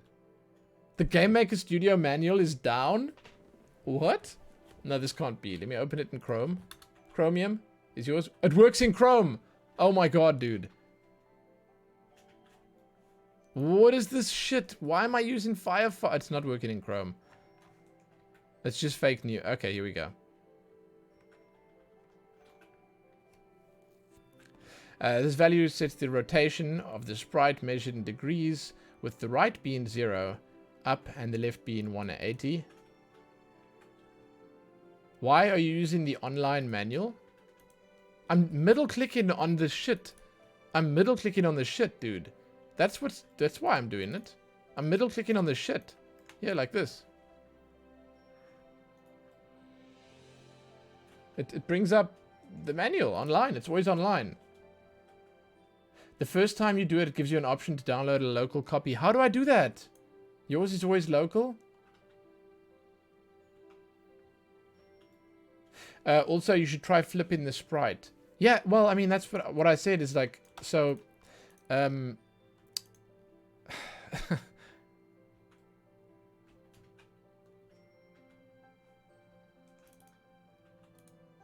Okay.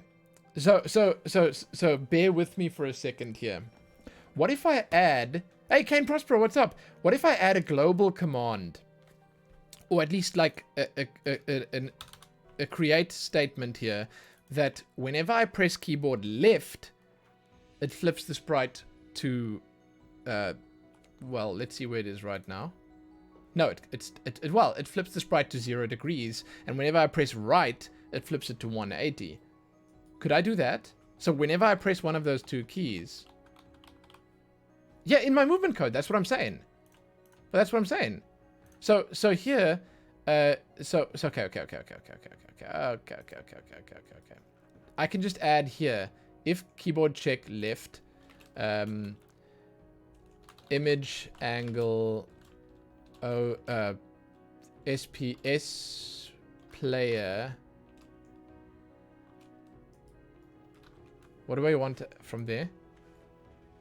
How do I use image angle? Let me just check again. It's opening now. Here we go. Hold on. Hold on. I'm trying to... Hold on. How about an idle frame?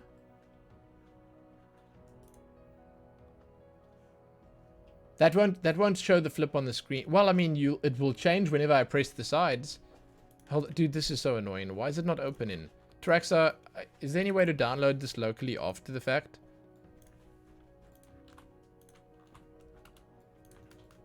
I'm not this is the simplest possible way. This is the simplest possible way. No,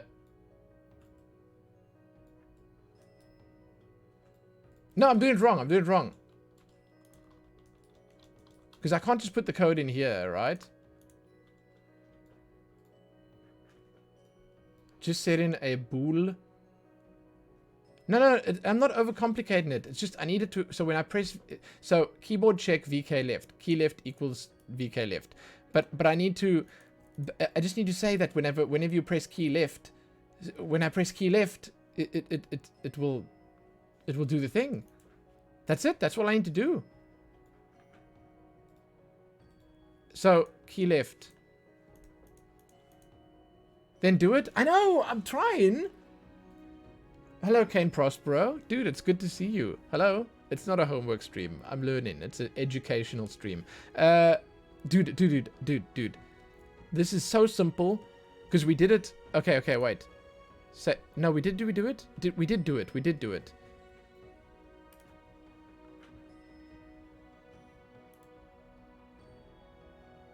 So I can just add an if statement to this. If keyboard check left.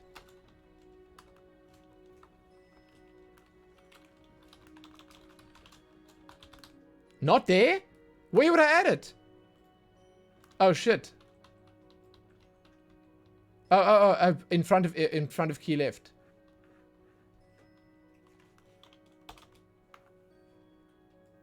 The same as I added jump. Oh shit. If then I can add and, right? You're right. Yeah. So like when I put my jump in, can I just a new statement? Oh, but I mean it would encompass the whole thing. So if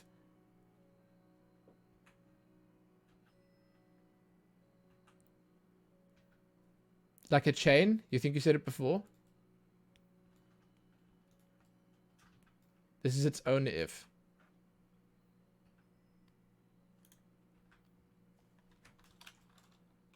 I'd start here.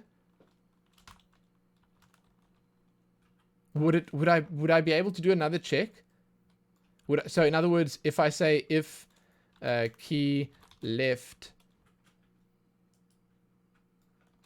can I just do if key left? Does it work like that?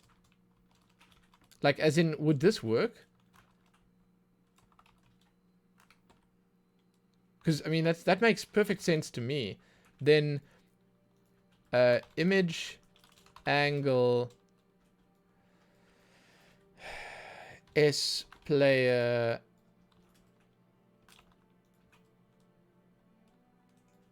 left.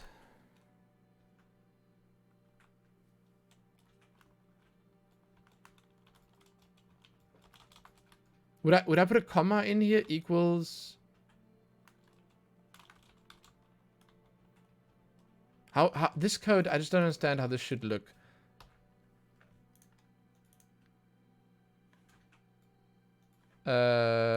This feels wrong. This feels wrong. This feels wrong. Because I know it's in my other. No, but no, it's not a comma because its image angle doesn't work like that. So basically, image angle here is, as you can see here, the value sets the angle, rotation of the sprite and is measured in degrees, right? They don't give very good, you know. Oh, there it is. Wait, hold on. Image angle equals, there we go. That's it. Image angle equals. It is just image angle. No, this is right, because I want the sprite of the, let's just check if this works. It crashed. Awesome. Wait. Didn't take any arguments. Hold on. I'm gonna save. And I'm gonna open the other one quickly. Like Artful said. And I'm just gonna look. It should just be image angle equals value. Oh, are we on the... We're on the player. Hold on, I'm going back in. We're on the player, so the image angle should just be standard. Can't you have two copies open? You can, maybe. I don't know. No, it should be right. Hold on. You're right. Now that I think of it, because we're on... Yeah, we're on S player. No, we can just put image angle in there. Let's just check if it works. Let's just see if this works. And doesn't crash. Yes! Oh my god, it works! Fantastic! Oh, that's it. Nice! Okay. It's like 270 then, or what is it? I don't know, man. Hold on. Hold on.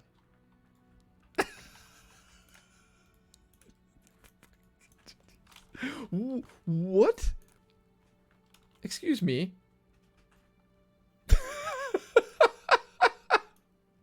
I don't understand. What do we have to do? 360? No scope? No, it doesn't work. Well, no, that's the same. It has to be 180. Why is it 180 not working? Oh, thanks. Thank you.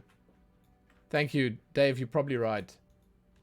It's not the angle. You're right. Image X scale. Yes, there it is. You're right.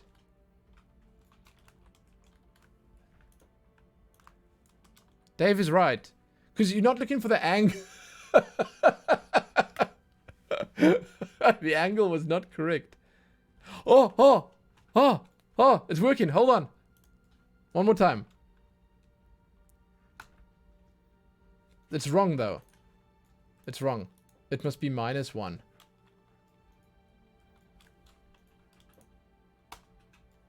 Is that right? Hold on. I have it backwards, yes. No, it's still backwards. It must be +1. Shit!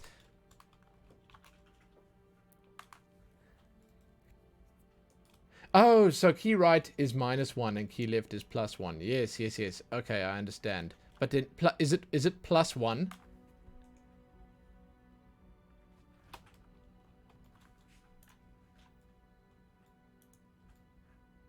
That isn't. It's wrong. That's bad.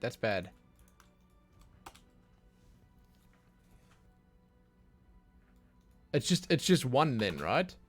It's just 1. So like plus like that. It's just equal to, okay. So now we're gonna do if key right its own thing.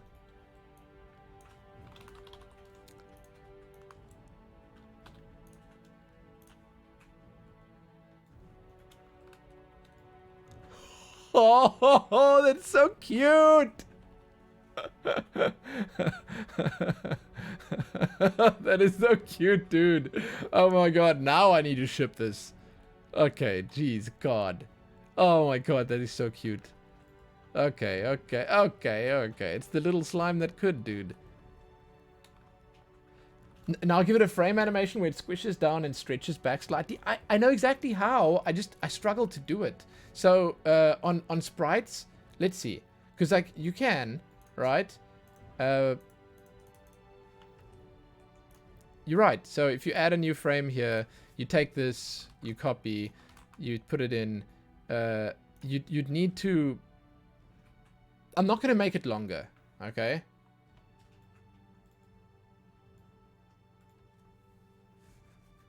I'm not going to make it longer, but I do think I can squish it. So I'm probably going to try and take a shortcut here because I'm me. And I will basically...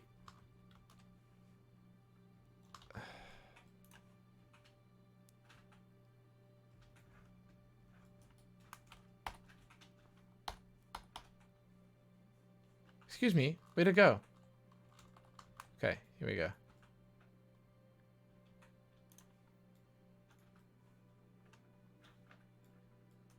Oh, cute. Oh my god. But the eyes would have to go down by one as well. So you'd take... you know... I'm on the wrong one.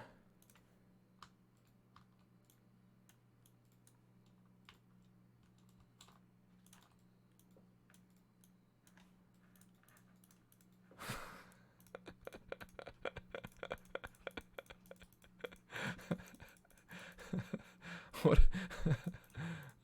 Hold on. What is this? Does it look like something? Oh shit! He's having a seizure. Oh no! This looks more like an idle movement. Yeah, I know. It's just I can't really. I don't want to make it bigger. I can. I just don't want to really, because then I'm gonna be messing with stuff. Like, okay, I guess I can. It's more complex than that. So basically the idea is that I would say edit. I would make this is how you do it, okay? Because I know how. It's just basically, it's not that hard. So image, you'd make it 30 by 30, right? Apply, then you look, that's not enough. It's not enough. So the slime has to get a bit smaller. You'd say image, edit again. This guy, you'd make it, let's say 28 is probably good, because you need enough space for it to stretch backwards. And then edit image.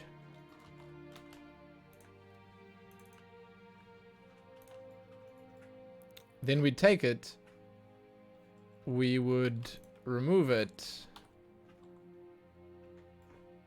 That's not right. No, that's not the right one. Oh, it is. What did I do? Why are the eyes so small? I'll custom the eyes a bit bigger. Okay. So edit image.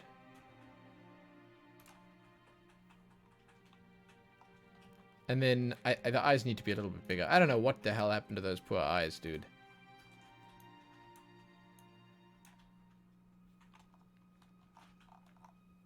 It looks like my sprite is sort of a little, he's looking a little different here. He's lost the wonder in his eyes. I don't know how that happened, but you know, here we are. It's fine, whatever. He lost the wonder in his eyes. That's just something we're gonna have to live with, okay? It happens to everyone eventually. It just, basically, we got it out of the way with this guy. So for the animation from the one to the other, you'd probably want to... I would probably once again use the cut-in, and I think that I would do the same, right? I would take that... Cancel.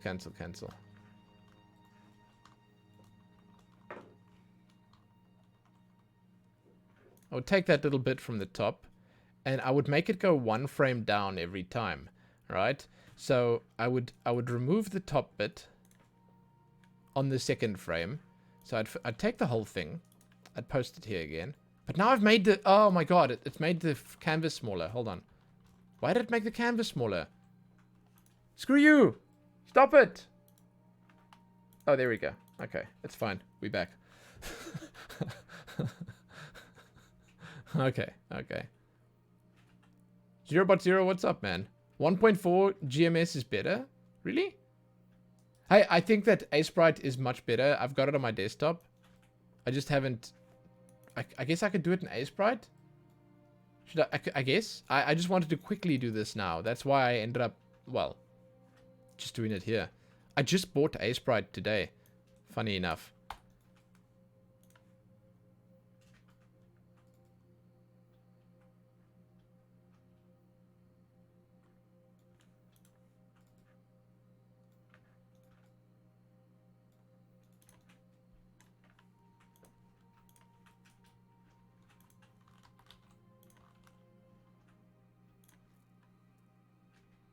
Okay, so watch what I'm doing. Because I know what I'm doing. I know what's going on here. It's happening. That's what's going on. That's the right one, and then that's one down. And now on this one, the eyes need to go down by one. Watch. I'm a professional pixel artist. I started today.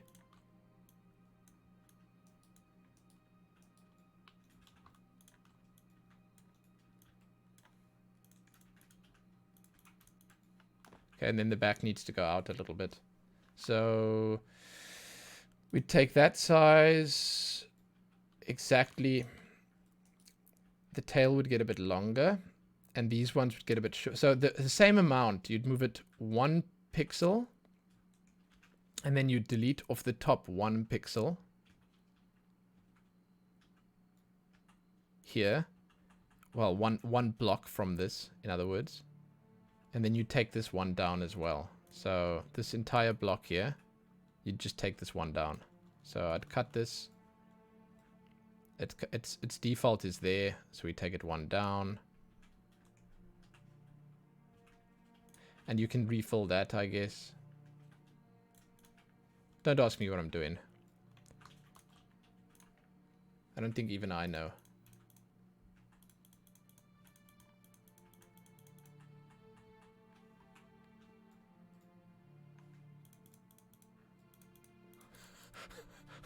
What does this look like now? I wonder. Let's go back to the workspace. Let's set the frames per second like way down. And then practice. Check it out. It's like an idle animation, but that's I want it for moving. Oh my god, it looks so cute. Oh shit, dude. This is amazing. It looks so good for moving. But it would have to stop when I jump. So, I'm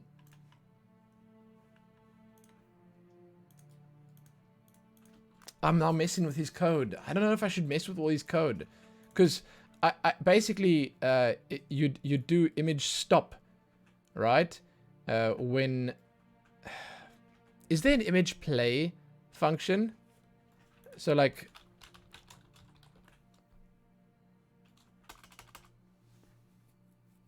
Oh, image speed. There it is.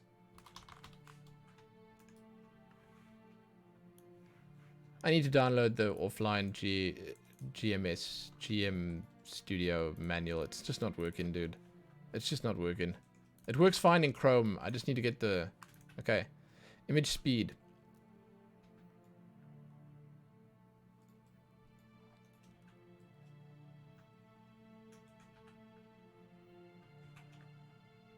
Huh.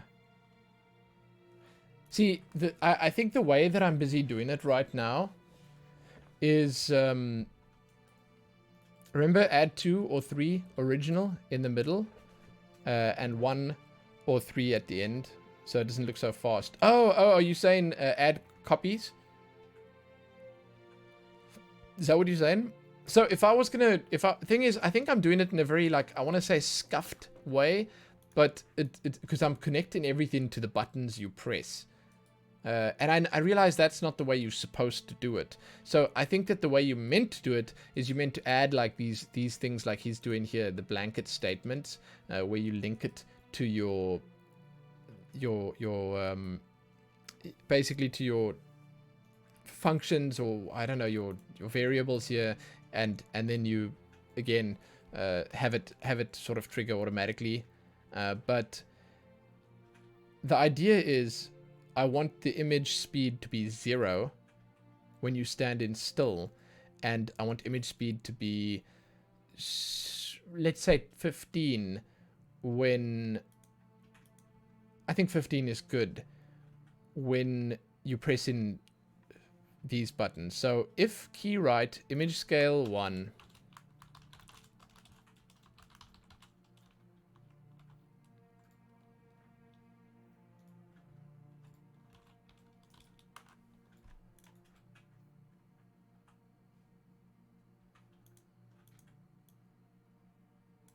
how would I add these two together?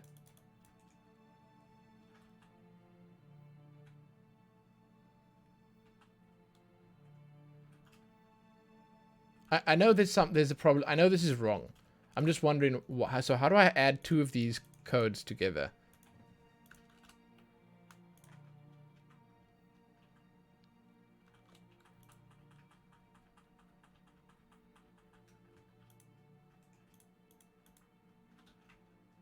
No, but there's given an error here.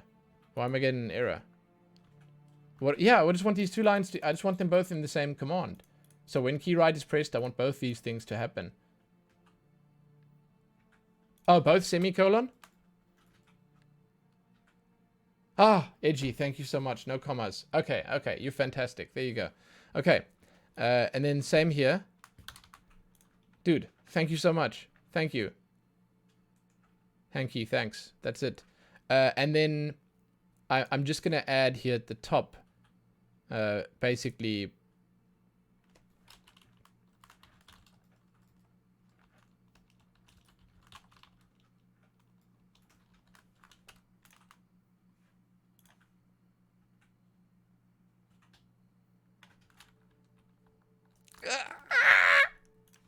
dude!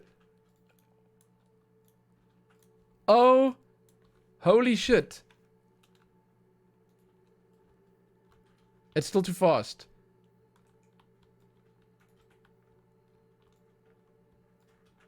It's still too fast, but holy shit. Why is image speed so... 1?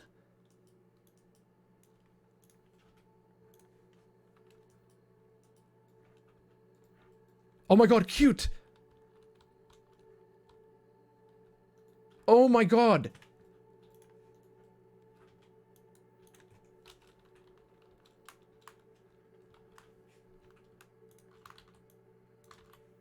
Are you seeing this shit? Are you seeing this shit?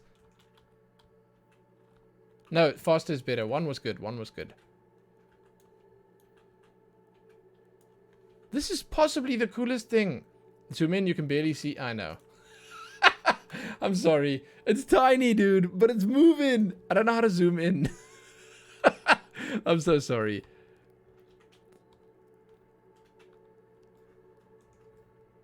How do I zoom in on my game project here? I want to zoom in all the way.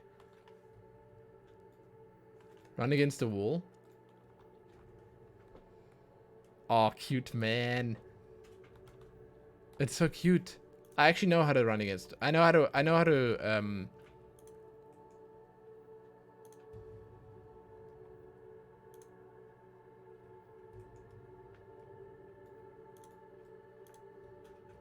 I can just set the... Did I not accidentally do something wrong here? I was gonna say I can just set the room sizes down. Code in a zoom with a view. I was about to say I can just put in a viewport and a camera. Yeah. It's not so much that I need to enable. I can actually just do it, but again, I don't want to mess up this whole game that I'm busy making.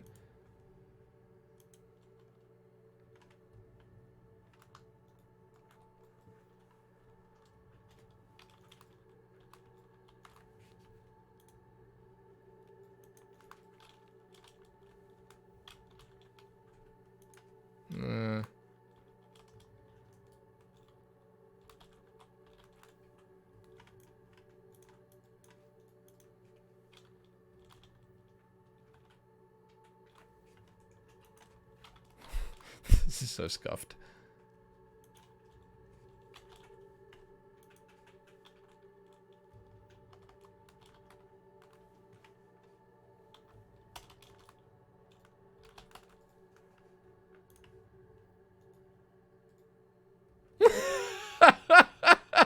It's not working. Why is it so flat?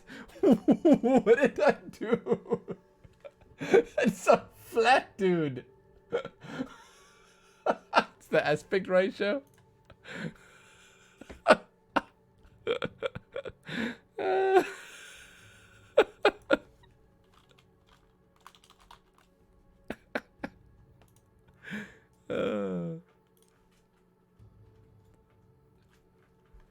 What? If only someone had reminded you exactly how to do this. Oh, enable viewport, turn viewport 0 on, set camera to follow slime. And set it to half the size of viewport. You're a genius. Half the size? What do I look like, a damn calculator?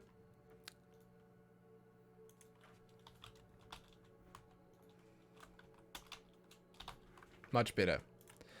Follow. How do I do follow? Where's that command again?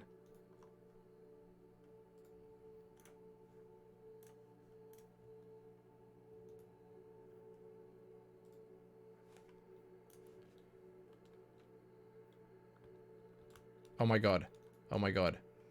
Look, look, look, look. Are you watching, Ennis? But it's not following. Oh, it's following! It's following! Ennis, it's following! Hey! That is the cutest thing I think I've ever seen. I did this all. This little slime here is my creation. I can't believe it. Fantastic. Actually fantastic. Okay. Okay. Needs a moving sound effect. I can just record that myself. I'm not gonna... Listen, we completely sidetracked ourselves from Sean Spalding's magnificent tutorial. I'm here to learn. Let's not go all the way down the rabbit hole. This was good enough. Honestly, this is proof of concept right here. This is amazing. This is amazing. Because it's scuffed, but as Artful said, making it work is the most important thing. Double jump? Well, but double jump is just fiddling with his... I'm going to turn the viewports off, okay?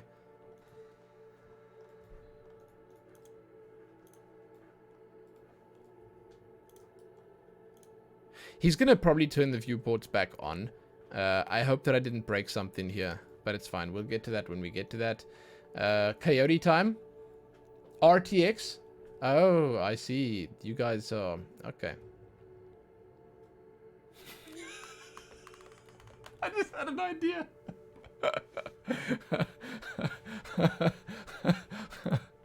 You guys are talking about front flips, but that's not even... Hey, that's not even like so far-fetched. Oh my god. If I just do a image rotate... No, it would look too cheesy. I'm not going to do it. I'm not going to do it. But you just make the image rotate in the air, and he actually does a literal front flip. It's amazing. I would actually be so stupid. I'd love it. But no, seriously, if I was coding this myself, and if I was making my own game for myself here, and I was going to actually make the art, then what I would do here, just in case anyone was curious, is for jumping, I would have it jump up and turn into a little glob without no eyes, nothing, like into a proper ball. And it would be fantastic. It would look so good. But this, I am endlessly, actually endlessly proud of this nonsense. But the fun, it has to end. It has to end, because we're going to actually eventually keep going with Sean Spalding's thing, which means I'm probably going to edit out my code. I'm going to edit out my code. It's going to be... how do you edit it out?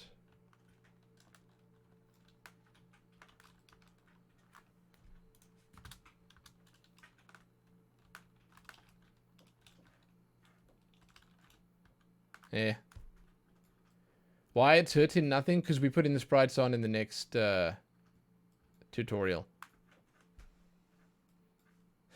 You could have just adjusted the animation speed by lowering the FPS on the animation. I did.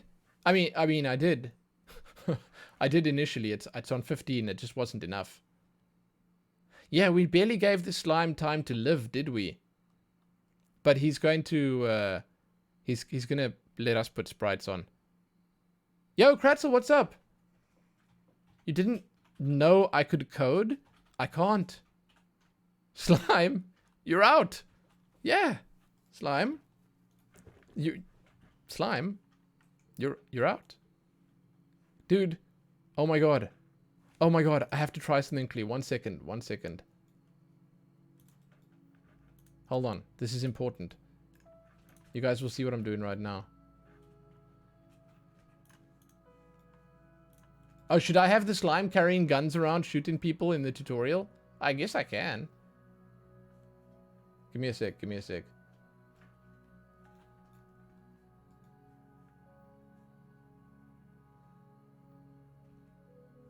Oh shit, but which one do I remove? Oh no, I can just put it on tier 2.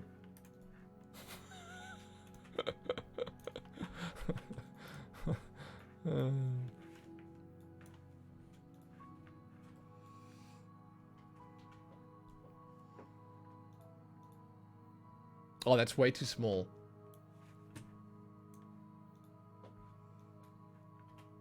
Image is not square shaped. Balls. Hold on. This is happening. Sounds like you need to go find a copy of Spore.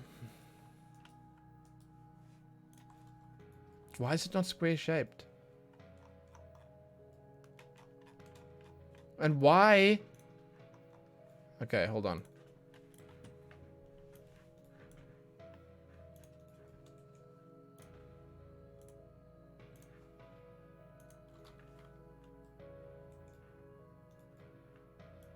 This is fine.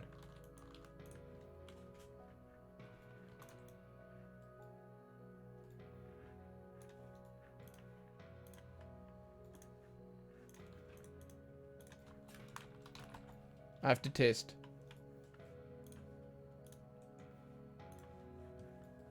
It's coming.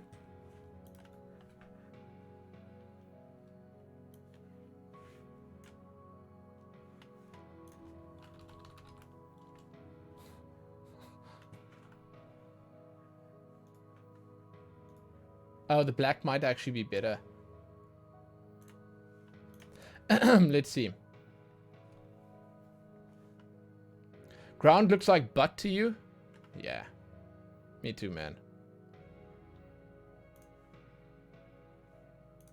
I'm refreshing my chat quickly.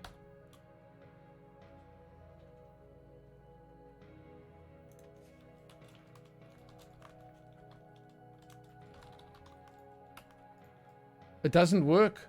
It's not live yet. Maybe it... Oh, there it is. It's still not working. Balls, dude. It works? It works? It doesn't work for me. I don't know. I just refreshed and it's not working. God, I'm looking at it. I'm looking at it. You want to make a... hold on. You just vibe in with your slime buddies when suddenly heroes come and slay you for XP on level 1. But you survive and swear you'll have your revenge. I F5'd. Control F5? I did. I'm Control F5'ing again. Edgy, you should follow your dreams, man. Even if they involve slimes. I actually had a similar idea, but different. That's a great... Edgy, like, that's a fantastic... Oh, it's working, it's working. That is such a cute slime, dude. It might actually be better with the black outline, though. Because of the way that the gray sort of... I'll fix it later. I'll fix it later. Yo, the pear guy, what's up? Thanks for following the channel. Sorry, I'm getting distracted. I'll stop now. We're going to start on the next part of the Sean Spalding adventure. Basically, we just took a bit of a detour to add our slime to the well, game. But I'm going to remove it again now. Even though it's amazing, I'm going to duplicate it. Okay.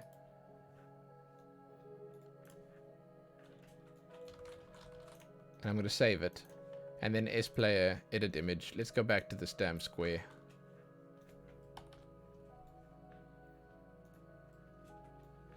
Yeah, Dave, I'm super... Dude, you... I mean, I would say you have no idea, but I do think you have an idea.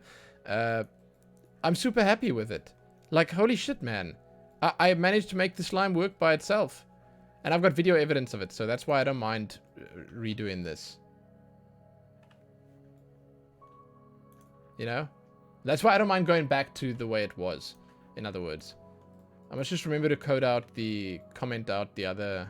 this piece as well. Oh, actually, I can just put this down here. There you go. Slime's gone. I can't continue the tutorial with my slime. Yo, Pear Guy. Is this a test or an actual game? I'm actually doing tutorials. So, I'll show you. I'm busy on this right now. It's the Sean Spalding Complete Platformer Tutorial Part 1. Keep the slime, make it work. This is your path.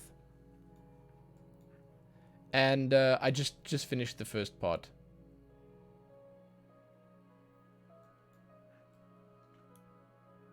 Huge shout outs to my Patreon supporters, without whom none of these videos could realistically happen. A big shout out in particular to Dan, Angel Rodriguez, Harold Guidry, and Jason McMillan. Thank you guys ever so much, and thank you for watching this video. If you enjoyed this video... He's probably worried about Sean dropping in and seeing him deviating from the tutorial. No, I'm not worried about that at all. It's just not going to look right, is it? Okay, fine. Do you think I can actually do it? If you guys think I can actually keep going with the random... Okay, man. Okay.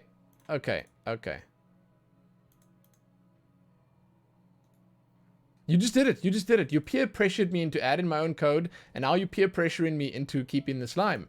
Which means... I'm proud of you. Because this is how we get ideas like edgies off the ground. You know? This is how we do it. Are we back in? Are we good to go again? Let's check.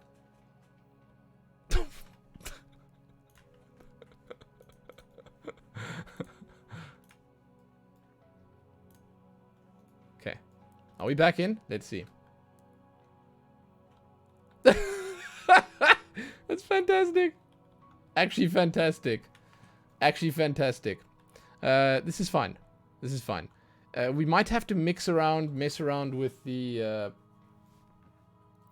animations and stuff, because he's gonna tell us to do things. Yo, am I new to programming, or have I done a few years? Oh god, a week. I'm 1 week in. But I'm following tutorials. I'm literally typing what they tell me. So again, I'm about to continue the tutorial, right? You'll see. Useful. But I super appreciate that you thought that, because I really do. Mates, what's up, man? Nice to see you. Subscribe, or maybe pledge $1 to a month on Patreon.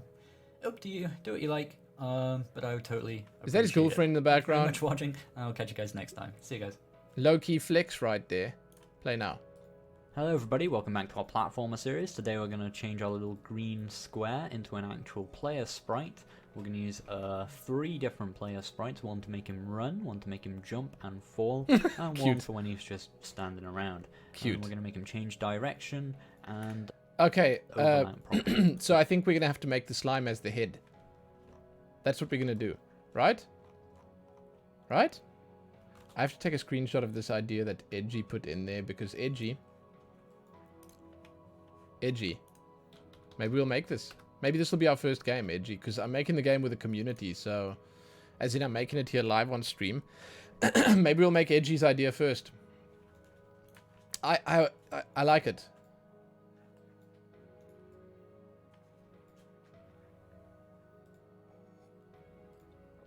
Yo, don't apologize for your English. We're all terrible at that shit here. with our walls. And no one's gonna mock you for that. If anything, they'll mock you for stuff that's far less meaningful. Okay, so the first thing I'm going to do is actually bring in our new artwork. I'm not going to draw that live in these videos, I'm just going to bring in some artwork I've made earlier. It's very simple stuff, I just made it using the basic sprite tools in. I just want to say I can hear from the way that he's talking about his artwork. This guy's pretty proud about his art. I know that feeling. GameMaker. So I'm going to go, I'm not going to create a new sprite, I'm just going to go to our player sprite, S player. I'm going to hit the import button and bring in this little dude. This dude's going to be our player. You might remember him from when I previewed the game we're going to make. This is going to be our guy drawn very badly. You'll notice he has no arms at the moment, but we'll solve that later on when we Oh no, we might have to. So what I'm going to have to do is I'm going to import the shit that Sean Spalding's giving us, and we're just going to put the slime on its head. Let me show you. Let me show you. This is the plan. It's going to be a slime head. Dude, this is actually going to be so good. I'm just saying, this is going to be great. The slime is going to be on his head. It's going to be like Half-Life. This is the face hugger, but it's a slime. I'm just going to duplicate this again so I have a spare. And then I'm going to do what he just did. I think I've got the assets are right here. Import. Enemy. Player. Importing files to a sprite is not an undoable action. Do you want to continue? What? Wait, are you saying that I must... Okay, wait. I thought I was going to do this, but you guys are saying something different. Can I... So, you saying I must have the slime sprite. I was going to do this. I was going to do this. I was going to remove his head and put this there. Are you saying I must just put the arms on the slime? Are you saying I'm going to have the two little arms dangling out above the slime's head? Okay. I mean, if you guys say that's what... Okay. You don't need arms. The shotgun will hold itself. Good God. That's a tough call. I know, but it's like it kind of like, I'll be honest with you right now. Just decapitating this guy right here and throwing a slime on his head. There's a certain beauty to that. I'm just saying.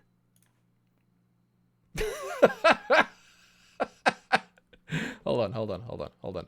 I'd want to flip it. In other words, this would be it. But I'd want to flip it. Okay. And then I'd want to make the rest of it. It's obvious. It's easy.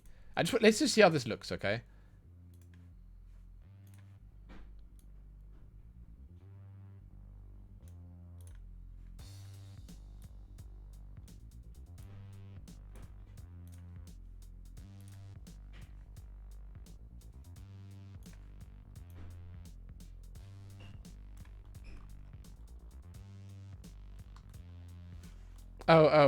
I could also remove a little bit of black here. I think there might be too much black space there. So, like...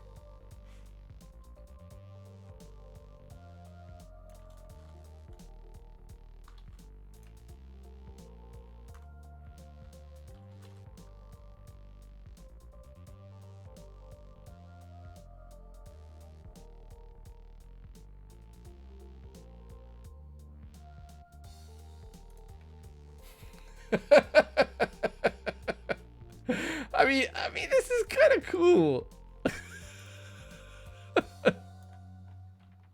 I don't know, man. I think it's kind of cool. It used to be cute, now it's weird and concerning. I know. That's what makes it so good. Fish for proof? What are you linking me? Oh, cute, man. That is a cute fish.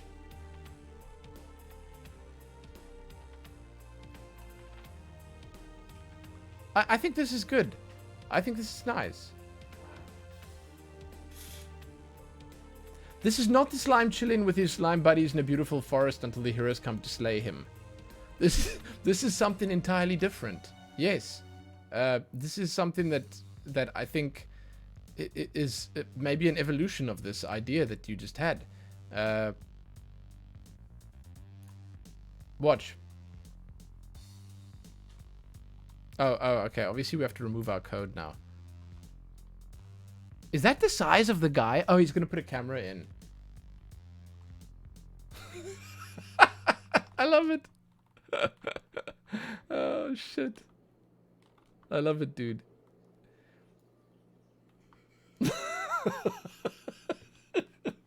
Why? What? This is fantastic. I don't know what... This is kind of fantastic. I don't know what you guys even saying right now. I don't want to listen to it. This is actually... this is actually fantastic. Wow. This is a wow. This is a wow.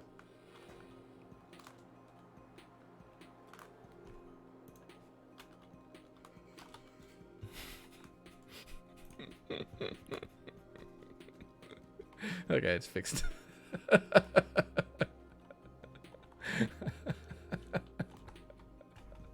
I don't even... I have nothing. It's perfect. It's perfect. It's actually perfect. Because now I get to do all of it. Now I get to do the tutorial as it is. More weapon to play with. I'm going to leave his origin in the center for now. What I am going to do though is open up collision mask, and you'll see at the moment I open that up, it draws like a preview grey box around the sprite. That's where it will register collisions at the moment. So it just like kind of makes a box and sort of tightens it around the non-transparent areas of the sprite. What we're gonna do though is we're gonna handle this manually instead of sort of this automatic one, because we don't want collisions to happen here or here. We're gonna shrink it down a bit. Okay, I'm gonna He's gonna do ellipse mode here and select manual, and it will give you these little handles in the corner that will allow you to just drag and reshape the collision box how you want it. And I'm gonna make it something like, whoa, really? This. Now you can have your collision box however you want for whatever sprite you're going to use for this tutorial. No, Taraxa has the right to demand, you know, but at the same time, I feel like this is fantastic because I get to learn all the stuff that he's going to teach me. And yes, I get to, in some ways, if I want to try and make a damn... I guess I can make it higher up. If I have to make a damn slime user shotgun, yeah, I'd have to deviate from the plan, but I've got enough time to deviate from my own plans when I make them. You know? I will upload the sprites that I'm using for the tutorial, so you can download them from the description of the video or whatever. But it's best generally, unless you know what you're doing, to go for a small collision box. Always err on the side of having a collision box smaller than it should be realistically, than having it bigger than it should be realistically, okay. for all sorts of different game design and coding reasons and so on. I think it's game design mostly. I mean, it's up to you, but generally, so people can feel good. To kind of make it small. Yeah, that's the collision box we're going to use. Narrow escapes. We close him down now. I'm going to import a couple more sprites. So hit create in sprites this time. I'm going to import a sprite for our player. Okay, so why does Sean Spalding do it in the slow way? Like, this is one thing that Friendly Cosmonaut did better, is that she just said, hey, you know, drag the whole folder in. Why don't we just drag the whole folder in? Because, I mean, look. Boom. There they are. I mean, I know that's a lot of images that I've just added, and it might add a bit of clutter that you maybe don't want yet, but it simplifies things, right?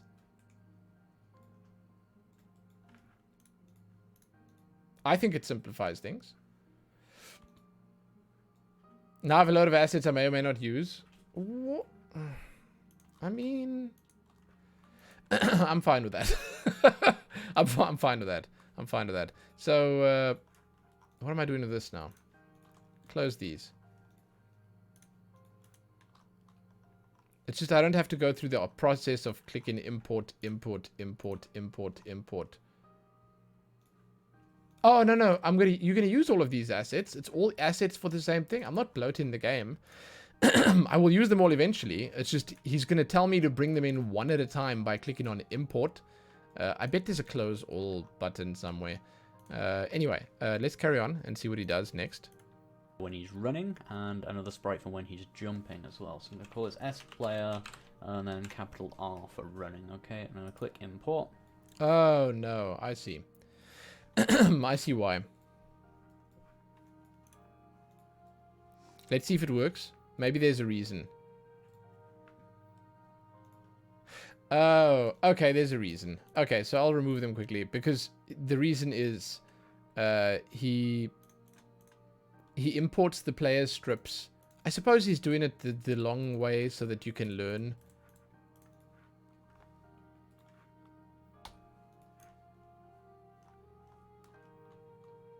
Because basically he's making the sprite, right?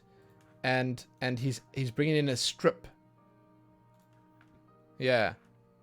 So if you in space rocks, the reasoning is you use in 5 sprites total. In this, there's like 25 sprites. So I guess you're right. Rather start with just what you need and move up from there. And bring in.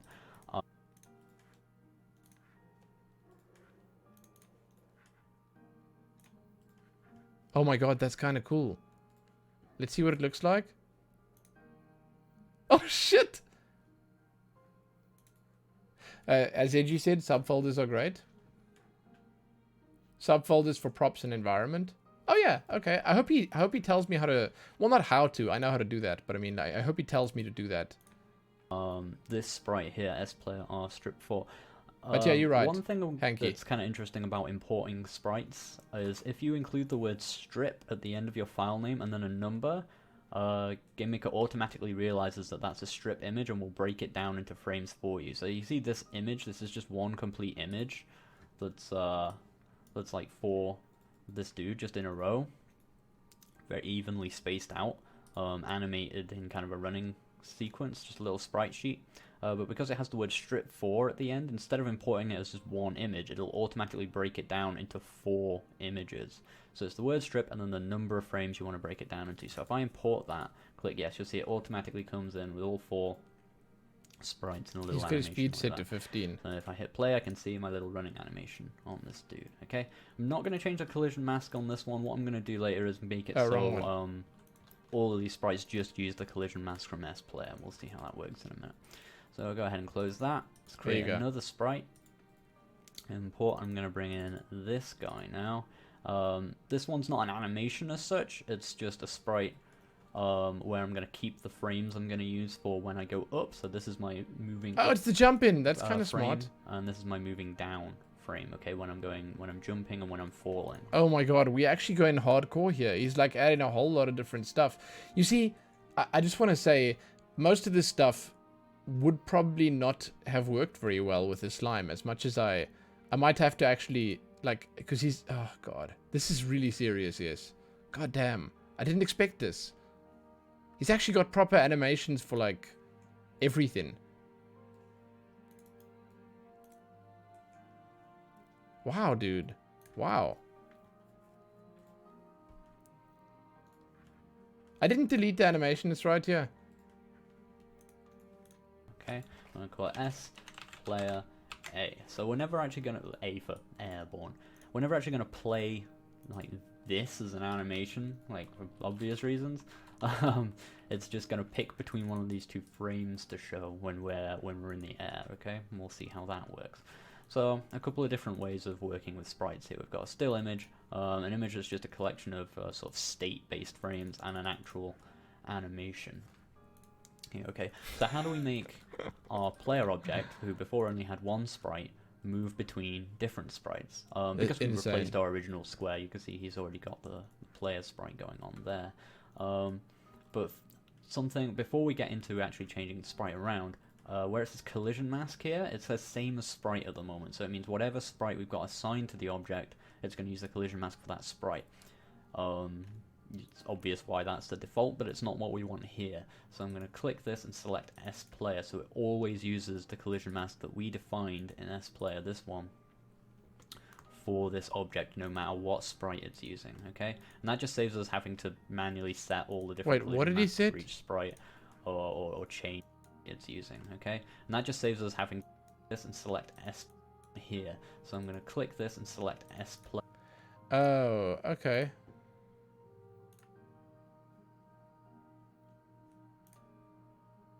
Right. Player, so it always uses the collision mask that we defined in S-Player, this one, for this object, no matter what sprite it's using, okay? And that just saves us having to manually set all the different collision masks for each sprite, or change each one. Like if we wanted to change this one and make it a bit smaller, we won't then have to update all of the others to reflect that as well. Since all of the sprites are just going to be this dude just doing different stuff, the collision mask is always going to be mostly in the same place, okay? So it just makes a lot of things easier to manage if we use that. So that's all that artwork in. One more thing before we sort of really get started with the animation. I'm just going to go to our room editor, which is just black by default before. Since the limbs of our character are black, we want to actually be able to see the animation. So I'm going to go to the background layer and just change the color of this. We'll just turn it into kind of like a sky blue or something. Yeah, just some sort of blue like that, just so we can actually see what's going on. That is a lot brighter. If I run the game now as well, we should just have a little player and we can see everything that we need to change. Oh, so we've shit. got a player, he can move left and right, jump. This is everything that we did before. Oh my god, did I remove the Fairly brick? consistent collision man. Oh, the wall doesn't have it. That's what I did. I removed my sprite. Ah! Okay, new sprite. Shit. Sprite 7. Okay.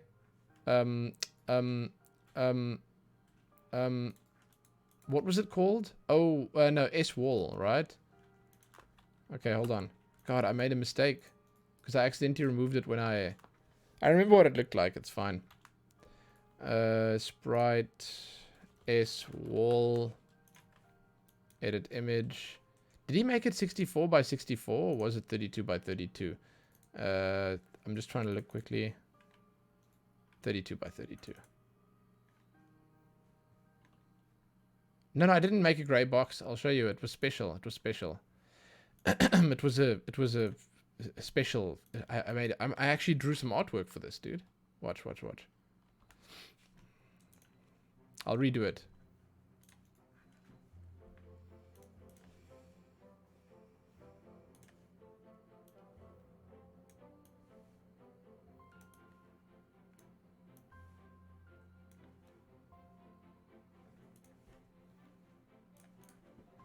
There you go.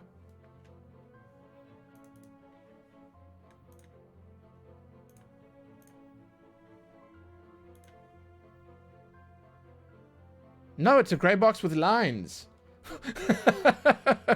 God. Oh no. Oh no. Oh no. Why is my character running into the edges? Oh, I suppose that's intentional? Is it intentional? Because we have a bigger... No, but my slime didn't run into the edges. Oh no, I've broken something. Oh no. Oh no. Mask. And you see... Oh no, his is too. There's a couple of problems actually here. You'll notice that our player, because of his okay. His collision mask isn't the whole of his sprite, so some of it is going to overlap with the wall. It's the collision mask. Yes. I didn't realize. He walks into the wall, which is fine, but the wall is actually showing ahead of our player here, so we need to reorganize the layers of our room to make sure that... And that I can do. Like, that's quite... Huh? I'm missing a button here. Where's that little home button? That's usually here? Where you can, like, set the...